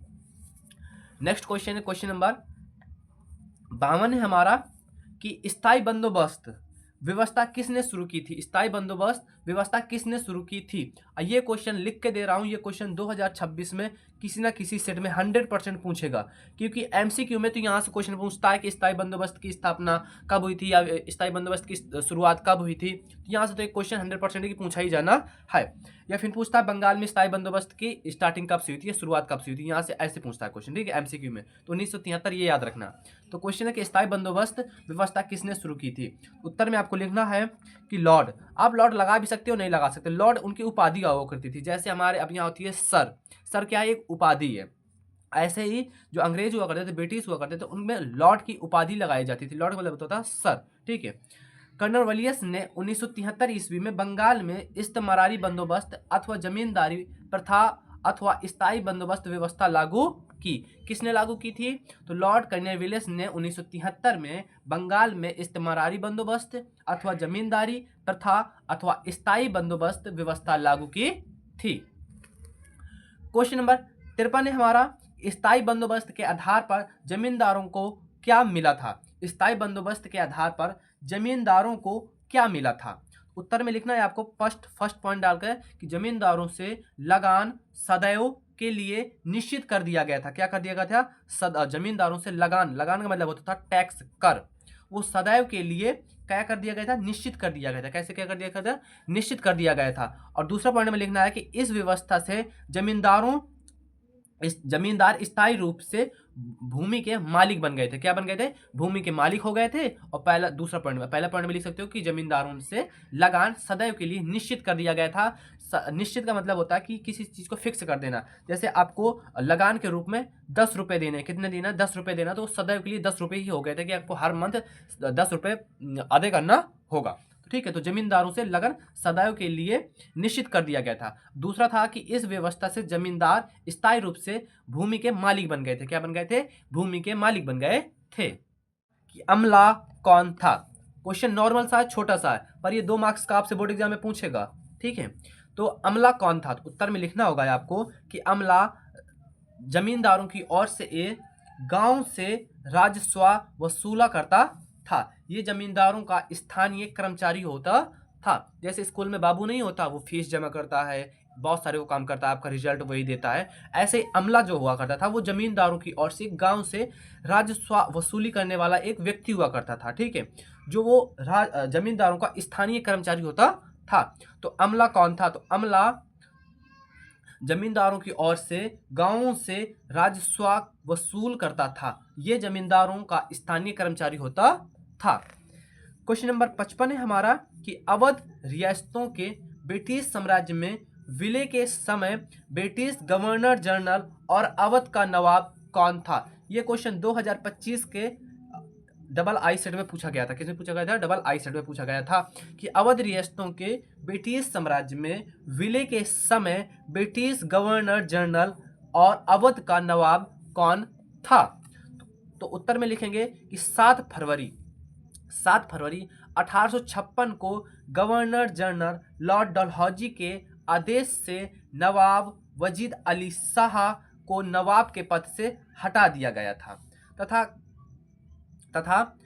कथित आंतरिक कुशासन के आधार पर अवध राजा को व्यापगत सिद्धांत की शर्तों के तहत ब्रिटिश ईस्ट इंडिया कंपनी के क्षेत्रों में मिला लिया गया था। इसका क्या मतलब है? चलो मैं इसको अच्छे से समझाता हूँ कि 7 फरवरी 1856 को गवर्नर जनरल लॉर्ड डलहौजी के आदेश पर नवाब कौन था? वजीद अली शाह। कौन थे? वजीद अली शाह को नवाब के पद से हटा दिया गया था। पहली बात तो उनको पद से हटा दिया गया था। दूसरा है कि कहा गया था, देखो क्या कथित का मतलब होता है कहा गया कि आंतरिक कुशासन। कैसा? आंतरिक कुशासन, ये वर्ड याद रखना, सबसे मेन वर्ड यही है कि आंतरिक कुशासन के आधार पर अवध के जो राजा थे उनको व्यक्तिगत नीति अर्थात हड़प नीति के आधार पर उनका राज्य को हड़प लिया गया था। किनके द्वारा? ईस्ट इंडिया कंपनी के द्वारा उनके क्षेत्र को हड़प लिया गया था। उनके जहाँ पे वो शासन किया करते थे उस क्षेत्र को उन्होंने व्यापगत नीति या हड़प नीति के आधार पर उनको क्षेत्र को छीन लिया था। तो अवध रियासत के ब्रिटिश शासन में विलय के समय ब्रिटिश गवर्नर जनरल कौन था और अवध का नवाब कौन था? तो ब्रिटिश गवर्नर जनरल कौन था? जनरल लॉर्ड डलहौजी था। कौन था? लॉर्ड डलहौजी था। और अवध का नवाब कौन था? तो अवध का नवाब था वजीद अली शाह। कौन था? वजीद अली शाह। और किसके आधार पर मतलब कि विलय किया था? तो कुशासन का आरोप लगाकर। क्या? कुशासन का आरोप लगाकर अवध का विलय किया था। चलो नेक्स्ट क्वेश्चन समझो। क्वेश्चन नंबर 56 है हमारा कि महाराज मेहताब चंद्र कौन थे? महाराज मेहताब चंद्र कौन थे? उत्तर है कि महाराजा हरिराज बहादुर सर विजय चंद्र मेहताब 19 अक्टूबर 1881 से, यहाँ से कर लेना, 29 अगस्त 1941 तक ब्रिटिश भारत में वर्धमान स्टेट के शासक थे। क्वेश्चन था हमारा कि महाराज मेहताब चंद्र कौन थे? तो महाराजा धीराज बहादुर सर विजय चंद्र मेहताब 19 अक्टूबर 1881 से 29 अगस्त 1941 तक ब्रिटिश भारत में वर्धमान स्टेट के शासक थे। वर्धमान वर्तमान समय में पश्चिम बंगाल का क्षेत्र है। तो क्वेश्चन क्या था कि महाराज मेहताब चंद्र कौन थे? तो महाराज लिख सकते हैं कि महाराज मेहताब चंद्र 19 अक्टूबर 1881 से 29 अगस्त 1941 तक ब्रिटिश भारत में वर्धमान स्टेट के शासक थे। वर्तमान में ये कहाँ है? पश्चिम बंगाल में है। कहाँ है? पश्चिम बंगाल में है। कहाँ है? पश्चिम बंगाल में है। क्वेश्चन नंबर 57 है हमारा कि 1857 के विद्रोह की शुरुआत कब और कहां से हुई? ये क्वेश्चन 2023 में 24 में लगातार 2 साल पूछा गया है कि 1857 के विद्रोह की शुरुआत कब और कहां से हुई थी। उत्तर में लिखेंगे कि 10 मई 1857 को मेरठ से विद्रोह की शुरुआत हुई थी। 10 मई कब? 10 मई 1857 को मेरठ से विद्रोह की शुरुआत हुई थी। क्वेश्चन है हमारा कि 1857 के विद्रोह की शुरुआत कब और कहां से हुई थी? तो 10 मई 1857 को मेरठ से विद्रोह की क्रांति शुरू हुई थी। क्वेश्चन नंबर 58 है हमारा कि बंगाल आर्मी की पौधशाला या पौधशाला किसे कहा जाता है? बंगाल आर्मी की पौधशाला किसे कहा जाता है? उत्तर में आपको लिखना, याद रखना, अवध को। किसे कहा जाता है? बंगाल आर्मी की पौधशाला या पौधशाला किसे कहा जाता है? तो अवध को कहा जाता है। क्यों कहा जाता है? क्योंकि बंगाल की आर्मी में सबसे अधिक सिपाही अवध से ताल्लुक रखते थे। किससे? अवध तालुका से थे। तो सबसे देखो कि बंगाल आर्मी की पौधशाला किसे कहा जाता है? तो अवध को बंगाल आर्मी की पौधशाला कहा जाता था, क्योंकि बंगाल की आर्मी में सबसे अधिक सिपाही अवध तालुका से थे। किसे थे? अवध तालुका से थे। तो बंगाल आर्मी की पौधशाला किसे कहा जाता था? तो अवध को बंगाल आर्मी की पौधशाला कहा जाता था, क्योंकि बंगाल की आर्मी में सर्वाधिक सिपाही जो थे वो अवध से ताल्लुक रखते थे। किससे रखते थे? अवध से ताल्लुक रखते थे। नेक्स्ट क्वेश्चन है हमारा कि डलहौजी की विलय नीति को समझाइए। डलहौजी की विलय नीति को समझाइए। तो उत्तर में आपको लिखना होगा डलहौजी की विलय नीति अथवा हड़प नीति के द्वारा भारतीय राजाओं में गोद लेने वाली प्रथा का अंत कर दिया था। अब इसके लिए ब्रिटिश सरकार से मान्यता प्राप्त करनी होगी। मान्यता न मिलने पर राजा की मृत्यु के पश्चात उस राज्य को ब्रिटिश साम्राज्य में मिला लिया जाएगा। तो डलहौजी की विलय नीति को समझाइए। डलहौजी की विलय नीति, ये क्वेश्चन बनता है आपकी बोर्ड एग्जाम की दृष्टि से इम्पोर्टेंट। इसको याद रखना कि डलहौजी की विलय नीति को समझाना है। तो डलहौजी की विलय नीति अथवा हड़प नीति के द्वारा भारतीय राजाओं में गोद लेने वाली प्रथा का अंत कर दिया था। अब मान लो किसी भी, जैसे कोई राजा उसके बच्चे नहीं हुए, वो गोद ले लिया करते थे। किसी भी एक अपने मतलब रिश्तेदारों में किसी बच्चे को गोद लिया करते थे, फिर उसको राजा बना दिया करते थे।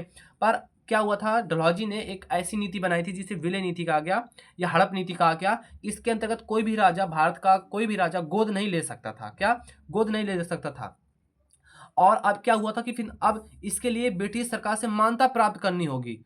मान्यता न होने पर राजा की मृत्यु होने के पश्चात उस राज्य को ब्रिटिश साम्राज्य में मिला लिया जाता था। यदि उत्तराधिकारी नहीं है तो ब्रिटिश साम्राज्य में उस क्षेत्र को अपना लिया जाता था, मिला लिया जाता था। क्वेश्चन नंबर नेक्स्ट है हमारा कि लॉर्ड डलहौजी ने अवध का विलय किस आधार पर किया था? लॉर्ड डलहौजी ने अवध का विलय किस आधार में किया था? ये क्वेश्चन 2020 में, 21 में, 22 में और 24 में भी ये क्वेश्चन पूछा गया है कि लॉर्ड डलहौजी ने अवध का विलय किस आधार पर किया था। तो मैंने आपको पिछली लाइन में पढ़ाया था कि लॉर्ड डलहौजी ने अवध का विलय कुशासन का आरोप लगाकर किया था। कैसे किया था? कुशासन का आरोप लगाकर किया था। तो लॉर्ड डलहौजी ने अवध का विलय किस आधार पर किया था? तो लॉर्ड डलहौजी ने अवध का विलय कुशासन के आधार पर किया था। कब किया था? कैसे किया था? कुशासन के आधार पर किया था। क्वेश्चन नंबर 61 है हमारा कि 1857 के विद्रोह में प्रयुक्त प्रतीक चिन्ह क्या था? ये क्वेश्चन 2020 में पूछा गया था कि 1857 के विद्रोह में प्रयुक्त प्रतीक चिन्ह क्या था। उत्तर में लिखेंगे 1857 के विद्रोह में प्रयुक्त प्रतीक चिन्ह था कमल का फूल और रोटी। रोटी के स्थान पर कहीं कहीं चपाती लिखा रहता है, तो चपाती को ही रोटी बोलते हैं। तो कमल का फूल और रोटी। तो 1857 के विद्रोह में प्रयुक्त प्रतीक चिन्ह क्या था? तो 1857 के विद्रोह में प्रयुक्त प्रतीक चिन्ह कमल का फूल और रोटी था। और 1857 क्रांति की स्टार्टिंग कहाँ से हुई थी? तो 10 मई 1857 को मेरठ से 1857 क्रांति की स्टार्टिंग हुई थी। 1857 के विद्रोह के कोई दो कारण लिखिए। 1857 के विद्रोह के कोई दो कारण लिखिए। ये 2020 में, 21 में, 22 में, 23 में, 24 में पूछा गया है। और 1857 के क्रांति के बारे में क्वेश्चन न पूछा जाए आपके बोर्ड एग्जाम में, ऐसा हो नहीं सकता। तो आपसे मैं यही कहूँगा, कोई टॉपिक पढ़ के जाना चाहे ना जाना, बट 1857 की क्रांति को अच्छे से जरूर पढ़ के जाना बोर्ड एग्जाम में। यहाँ से 100% है कि 1 से 2 क्वेश्चन आपको बोर्ड एग्जाम में देखने को मिलेंगे। या आप कोई से बोर्ड एग्जाम का पेपर उठा के देख लो, कोई सा भी सेट देख लो, तो ऐसा तो होता नहीं कि 1857 की क्रांति से संबंधित कोई एक क्वेश्चन न पूछा जाए। तो चलो क्वेश्चन एक बार समझो कि 1857 के विद्रोह के कोई दो कारण लिखने हैं। उत्तर में लिखेंगे पहला कारण कि अंग्रेजों की निरंतर आर्थिक शोषण की नीतियों ने जनसाधारण को अत्यधिक प्रभावित किया तथा धीरे धीरे उसमें असंतोष की भावना बढ़ती गई थी। अंग्रेजों की लगातार आर्थिक शोषण होने लगा था। किनका? हिंदुओं भाई को, मतलब सभी लोगों का, जो जनसाधारण थे, अर्थात प्रजा थी। क्या थी? प्रजा था। 1857 के आसपास के जो लोग थे, ग्रामीण लोग थे, तो अंग्रेजों के निरंतर आर्थिक शोषण होने लगा था और जो ईस्ट इंडिया कंपनी थी वो इन पर अत्याचार कर रही थी। अंग्रेजों को अत्याचार हो रहा था, भाई एक दिन आप सह लोगे, 2 दिन सह लोगे, 3 दिन सह लोगे, ठीक है। तो इसी वजह से आगे समझते हैं इसको अच्छे से कि अंग्रेजों की निरंतर आर्थिक शोषण की नीतियों ने जनसाधारण को अत्यधिक प्रभावित किया था। धीरे धीरे उसमें असंतोष की भावना बढ़ती गई थी। क्या? असंतोष की भावना बढ़ती गई थी।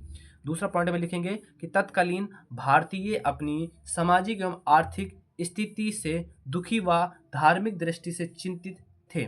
इसी समय गाय व सूअर की चर्बी लगे कारतूसों के प्रयोग के आदेश से वे अपने संयम पर और अधिक समय तक नियंत्रण न कर सके थे। ठीक है, तो तत्कालीन भारतीय अपनी सामाजिक एवं आर्थिक स्थिति से दुखी व धार्मिक दृष्टि से चिंतित थे। इसी समय गाय व सूअर की चर्बी लगे कारतूसों के प्रयोग के आदेश से वे अपने संयम पर और अधिक समय तक नियंत्रण न रख सके थे। तो ये दो पॉइंट थे, आप ये 2 पॉइंट लिख देना और आपका फुल मार्क्स आपको मिलेंगे।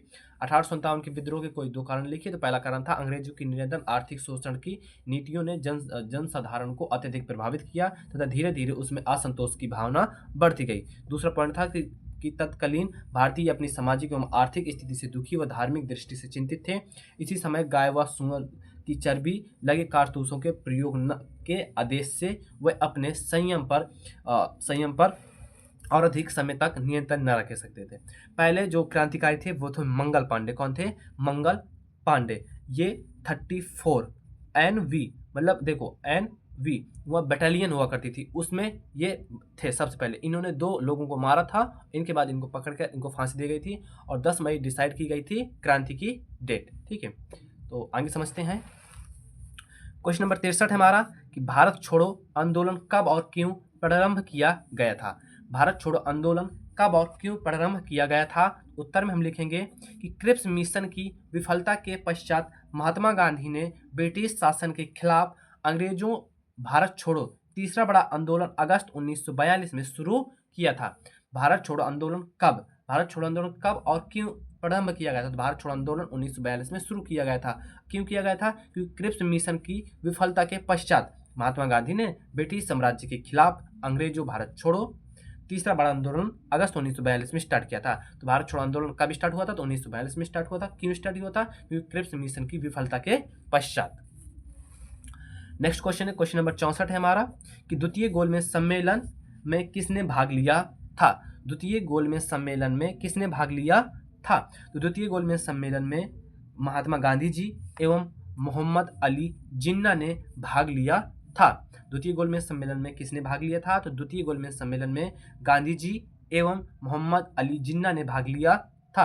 अब मेरे 2 क्वेश्चन हैं, आप दोनों आंसर का कमेंट में बॉक्स में आंसर देना। पहला क्वेश्चन है कि प्रथम गोलमेज सम्मेलन कब आयोजित हुआ था? प्रथम गोलमेज सम्मेलन कब आयोजित हुआ था और द्वितीय गोलमेज सम्मेलन कब आयोजित हुआ था? ये दोनों क्वेश्चन बोर्ड एग्जाम में पूछे जाते हैं। MCQ में 100% पूछे जाएंगे कि प्रथम गोलमेज सम्मेलन कब आयोजित हुआ था और द्वितीय गोलमेज सम्मेलन कब आयोजित हुआ था। इसका आंसर आपको किस में देना है? कमेंट में इसका आंसर देना है। ठीक है, तो द्वितीय गोलमेज सम्मेलन में भाग किसने लिया था? तो महात्मा गांधी जी ने एवं मोहम्मद अली जिन्ना ने भाग लिया था। चलो छोटी सी इन्फॉर्मेशन दे रहा हूँ। ये जो प्रथम गोलमेज और द्वितीय गोलमेज सम्मेलन हुआ था, द्वितीय गोलमेज सम्मेलन और प्रथम गोलमेज सम्मेलन लंदन में आयोजित हुआ था। इसका सन आपको कमेंट बॉक्स में बताना है। नेक्स्ट क्वेश्चन नंबर 65 है हमारा कि साइमन कमीशन भारत में कब आया और इसको विरोध किसने किया था? साइमन कमीशन भारत कब आया और इसका विरोध किसने किया था? ये क्वेश्चन 2025 में पूछा गया है। उत्तर में लिखेंगे कि साइमन कमीशन 1928 में भारत आया था। कांग्रेस और मुस्लिम लीग ने इस कमीशन का विरोध किया था। साइमन कमीशन भारत कब आया और इसका विरोध किसने किया? साइमन कमीशन 1928 में भारत आया था और कांग्रेस और मुस्लिम लीग ने इस कमीशन का विरोध किया था। क्वेश्चन नंबर 66 है हमारा कि दांडी मार्च कब किया गया? दांडी मार्च कब किया गया? उत्तर में लिखेंगे दांडी मार्च के बारे में आपको पता होना चाहिए, आपको ककोरी कांड के बारे में पता होना चाहिए, जलियांवाला बाग हत्याकांड के बारे में पता होना चाहिए। यहाँ से क्वेश्चन पूछ ही लेता है बोर्ड एग्जाम में। ठीक है, तो दांडी मार्च कब किया गया? तो 12 मार्च 1930 को गांधी जी ने साबरमती आश्रम से अपने 78 सहयोगियों के साथ दांडी मार्च प्रारंभ किया। 6 अप्रैल 1930 को गांधी जी ने दांडी पहुंचकर नमक कानून तोड़ा और इसके साथ ही सारे देश में सबनी अवज्ञा आंदोलन प्रारंभ हो गया। दांडी मार्च कब किया गया? तो 12 मार्च 1930 को। कब? 12 मार्च 1930 को गांधी जी ने सबरमती, क्या समरमती या सबरमती, ठीक है, समरमती आश्रम से अपने 78 सहयोगियों के साथ दांडी मार्च प्रारंभ किया। 6 अप्रैल, कब? 6 अप्रैल 1930 को गांधी जी ने दांडी पहुंचकर नमक कानून को तोड़ा और इसके साथ ही सारे देश में सबनी अवज्ञा आंदोलन प्रारंभ हो गया था। ठीक है, तो क्वेश्चन था दांडी मार्च कब किया गया। तो आपको नॉर्मल सी दो बातें याद रखना है कि 12 मार्च 1930 को गांधी जी ने साबरमती आश्रम से अपने 78 सहयोगियों के साथ दांडी मार्च प्रारंभ किया। 6 अप्रैल 1930 को गांधी जी ने दांडी पहुंचकर नमक कानून को तोड़ दिया और इसके साथ में सारे देश में सबनी अवज्ञा आंदोलन आरंभ हो गया था। बस। नेक्स्ट क्वेश्चन है कि गांधी इरविन समझौता कब हुआ था? गांधी इरविन समझौता कब हुआ था? उत्तर में लिखेंगे गांधी इरविन समझौता 5 मार्च 1931 ईस्वी को हुआ था। यह समझौता वायसराय लॉर्ड इरविन एवं महात्मा गांधी के मध्य हुआ था। क्वेश्चन हमारा कि गांधी इरविन समझौता कब हुआ था? गांधी इरविन समझौता कब हुआ था? तो गांधी इरविन समझौता 5 मार्च 1931 ईस्वी को, 5 मार्च 1931 ईस्वी को हुआ था। यह समझौता वायसराय इरविन, लॉर्ड इरविन एवं महात्मा गांधी जी के मध्य हुआ था। नेक्स्ट क्वेश्चन है, क्वेश्चन नंबर है हमारा 68 कि बंगाल विभाजन पर संक्षिप्त टिप्पणी लिखिए। बंगाल विभाजन पर संक्षिप्त टिप्पणी लिखिए।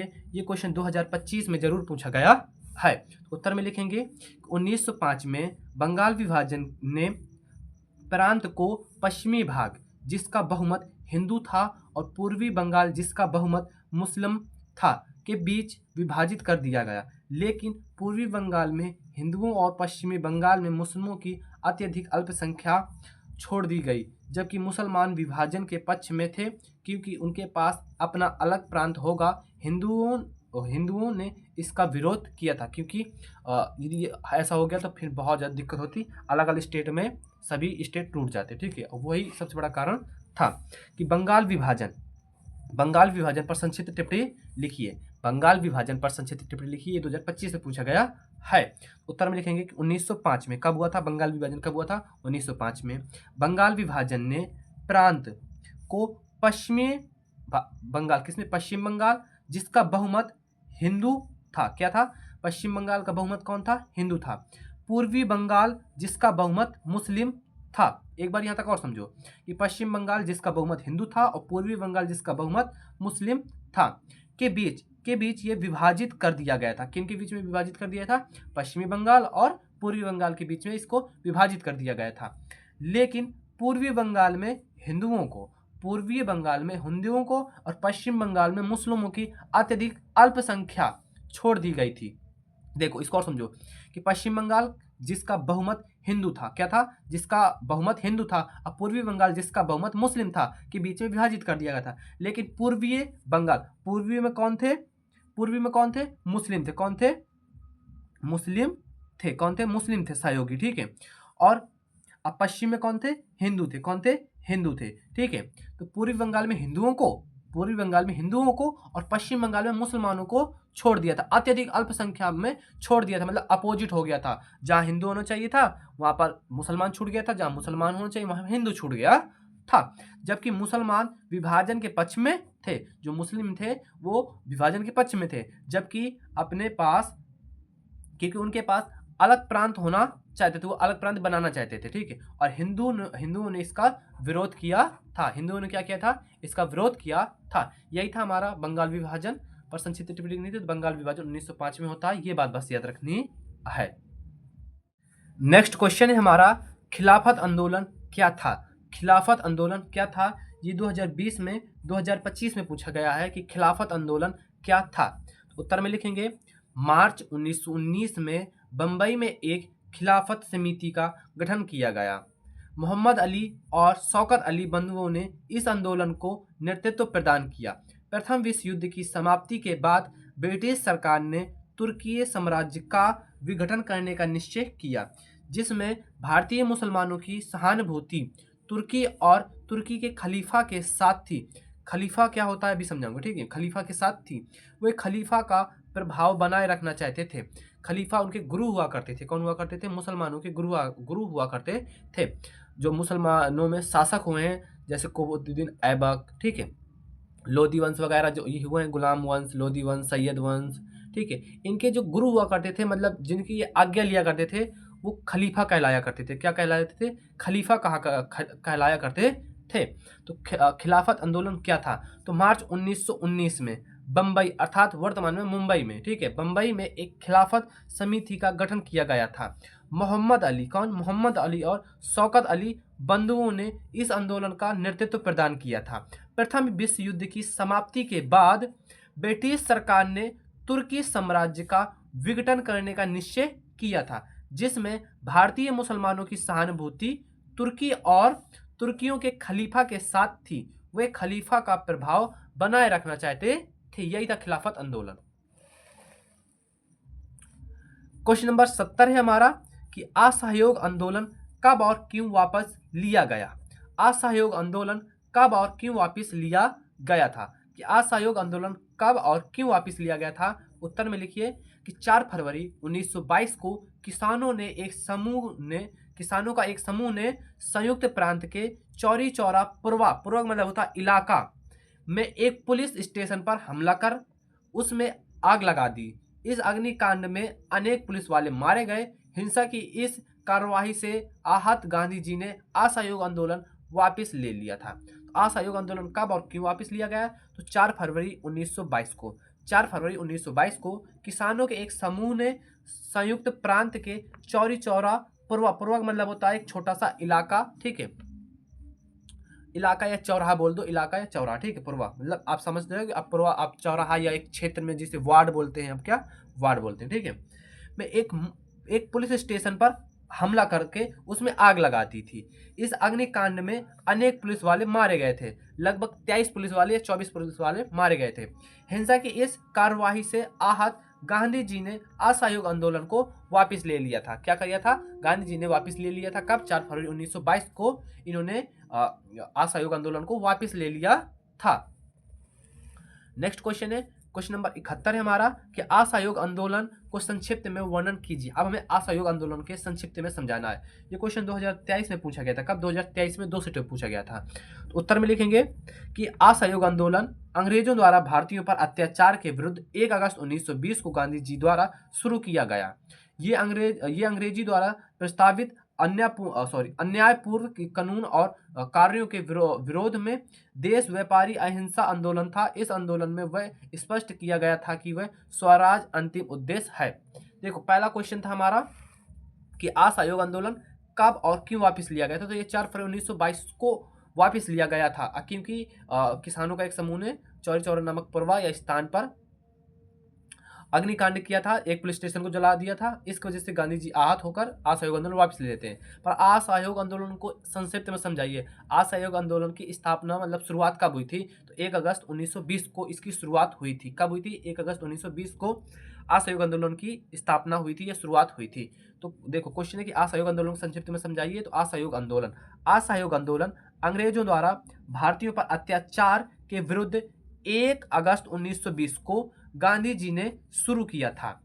यह अंग्रेजों द्वारा प्रस्तावित अन्यायपूर्ण कानूनों और कार्यों के विरुद्ध में देश व्यापारी अहिंसा आंदोलन था। इस आंदोलन में यह स्पष्ट किया गया था कि स्वराज अंतिम उद्देश्य है। स्वराज का मतलब होता है स्वदेशी। क्या? स्वदेशी, स्वयं की बनी वस्तु, न कि विदेशी, ठीक है। विदेश का अब अत्याचार नहीं चलेगा, अब स्वयं का राज्य होगा। तो स्वराज अंतिम उद्देश्य था। तो असहयोग आंदोलन को संक्षिप्त में समझाइए। तो असहयोग आंदोलन के बारे में आप इतना ही लिख देना कि असहयोग आंदोलन अंग्रेजों द्वारा भारतीयों पर अत्याचार के विरुद्ध गांधी जी ने 1 अगस्त 1920 को असहयोग आंदोलन की शुरुआत की थी। और इसमें आप ये भी लिख देना लास्ट में कि ये राजस्व अंतिम उद्देश्य था, ठीक है, कि ये स्पष्ट किया गया था किस आंदोलन में कि ये राजस्व अंतिम उद्देश्य था।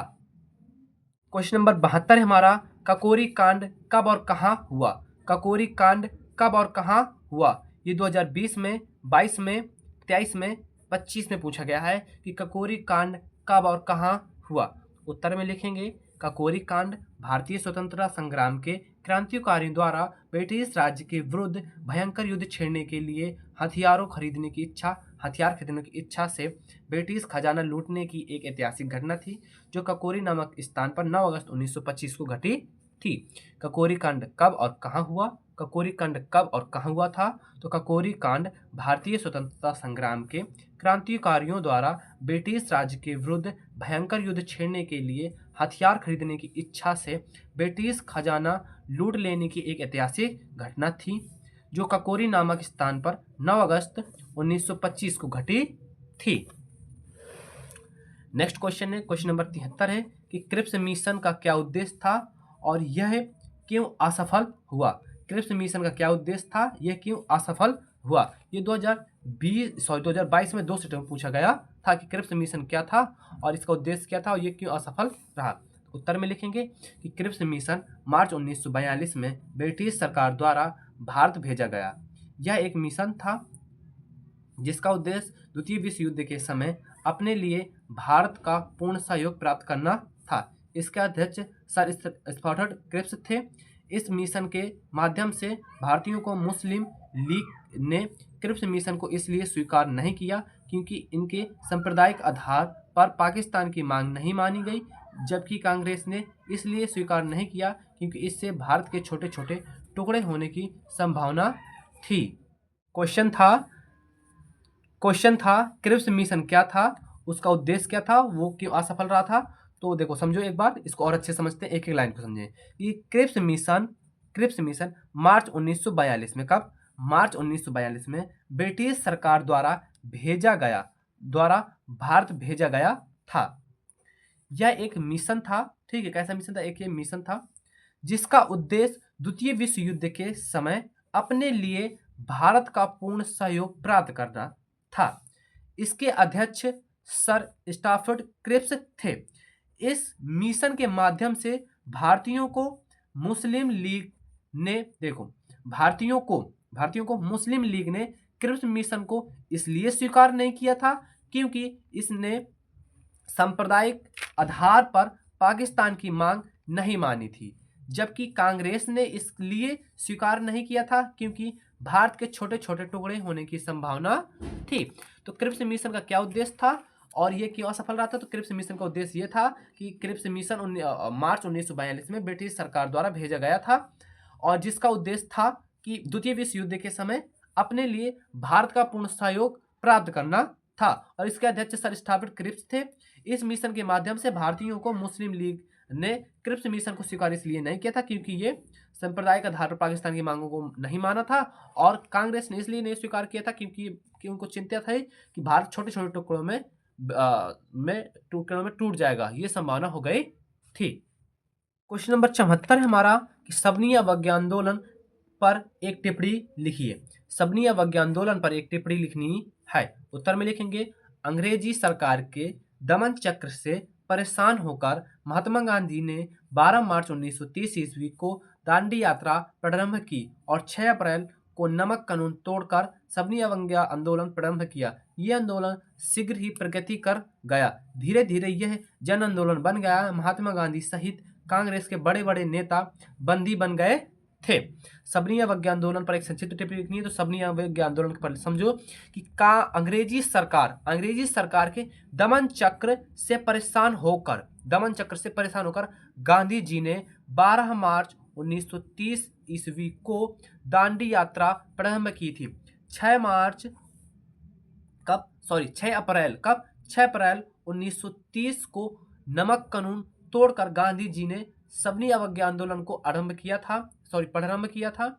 यह आंदोलन शीघ्र ही प्रगति का मतलब होता है कि चल पड़ा था, क्या प्रगति पकड़ ली थी, बहुत स्पीड पकड़ लिया था, ठीक है, पर चल पड़ता। धीरे धीरे ये जन आंदोलन बन गया था। महात्मा गांधी सहित बड़े बड़े कांग्रेस के नेता भी बंदी बन गए थे। क्या बंदी बना लिए गए थे, गिरफ्तार हो गए थे।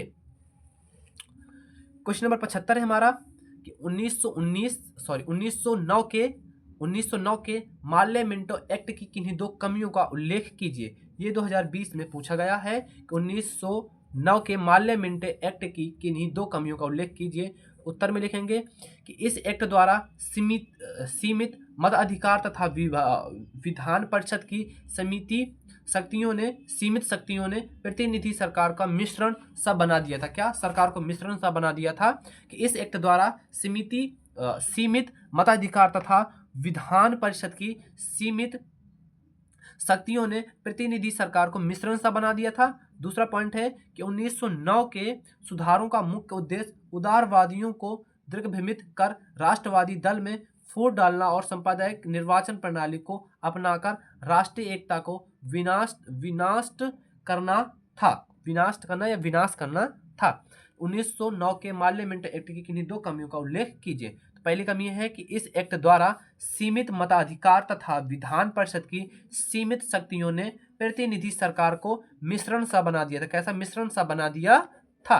दूसरा, 1909 के सुधारों का मुख्य उद्देश्य उदारवादियों के दिग्भ्रमित कर राष्ट्रवादी दल से फूट डालना तथा सांप्रदायिक निर्वाचन प्रणाली को अपनाकर राष्ट्रीय एकता का विनष्ट करना था।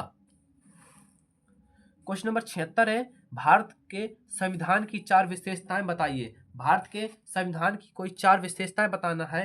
ये क्वेश्चन 2022 में पूछा गया था कि भारत के संविधान की 4 विशेषताएं बताइए। उत्तर में लिखेंगे भारतीय संविधान की मुख्य विशेषताएं निम्नलिखित हैं।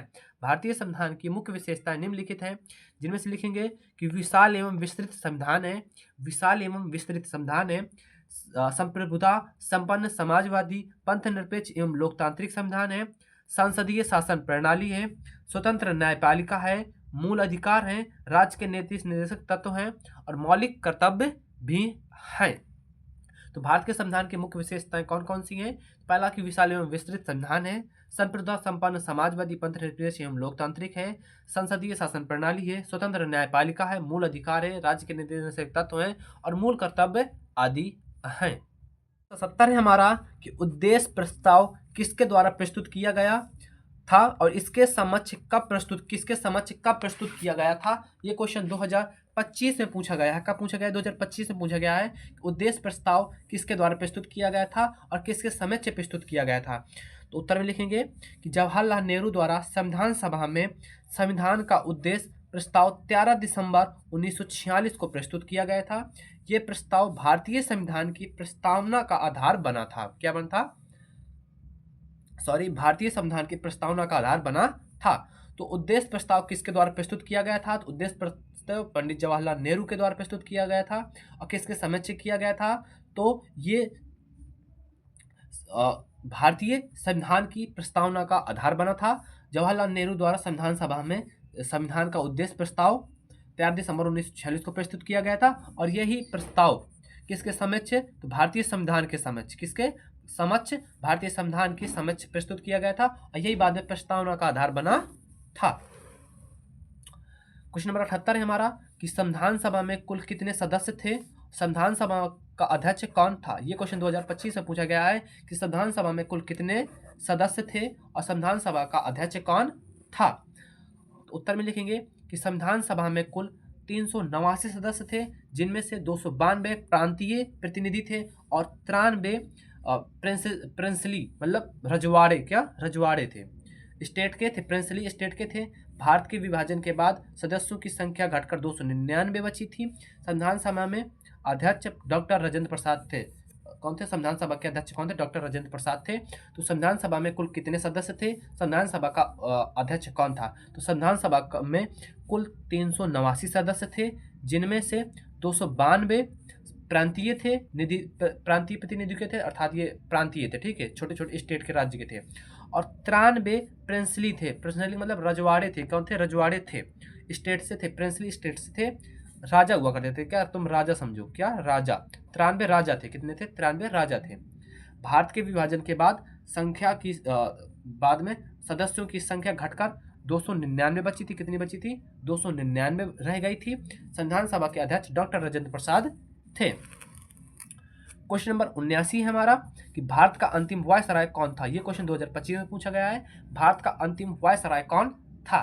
भारत का अंतिम वायसराय कौन था? उत्तर में लिखेंगे भारत का अंतिम वायसराय लॉर्ड लुईस माउंटबेटन था। उन्होंने 15 अगस्त 1947 तक भारत के वायसराय के रूप में कार्य किया और 1948 में स्वतंत्र भारत के पहले गवर्नर जनरल बने थे। भारत का अंतिम वायसराय कौन था? भारत का अंतिम वायसराय कौन था? तो भारत का अंतिम वायसराय लॉर्ड लुईस माउंटबेटन था। इन्होंने 15 अगस्त 1947 तक भारत के वायसराय के रूप में कार्य किया था और 1948 में स्वतंत्र भारत के पहले गवर्नर जनरल बने थे। क्वेश्चन नंबर 80 है हमारा कि भारतीय संविधान कब लागू हुआ था? भारतीय संविधान कब लागू हुआ था? तो भारतीय संविधान 26 जनवरी 1950 को लागू हुआ था। भारतीय संविधान कब लागू हुआ था? तो भारतीय संविधान 26 जनवरी 1950 को लागू हुआ था। मित्रों, ये वीडियो यहीं पर समाप्त होती है। आशा करता हूं आपको ये वीडियो पसंद आई होगी। यदि पसंद आई है तो चैनल को सब्सक्राइब कर लेना, वीडियो को लाइक कर देना, एक छोटा सा कमेंट करना मत भूलना। और आप ये 80 प्रश्न जो मैंने बताए हैं इनको आप बार बार रिवीजन करते रहिएगा। अब हम मिलेंगे नेक्स्ट वीडियो में, जब तक के लिए जय हिंद, जय भारत।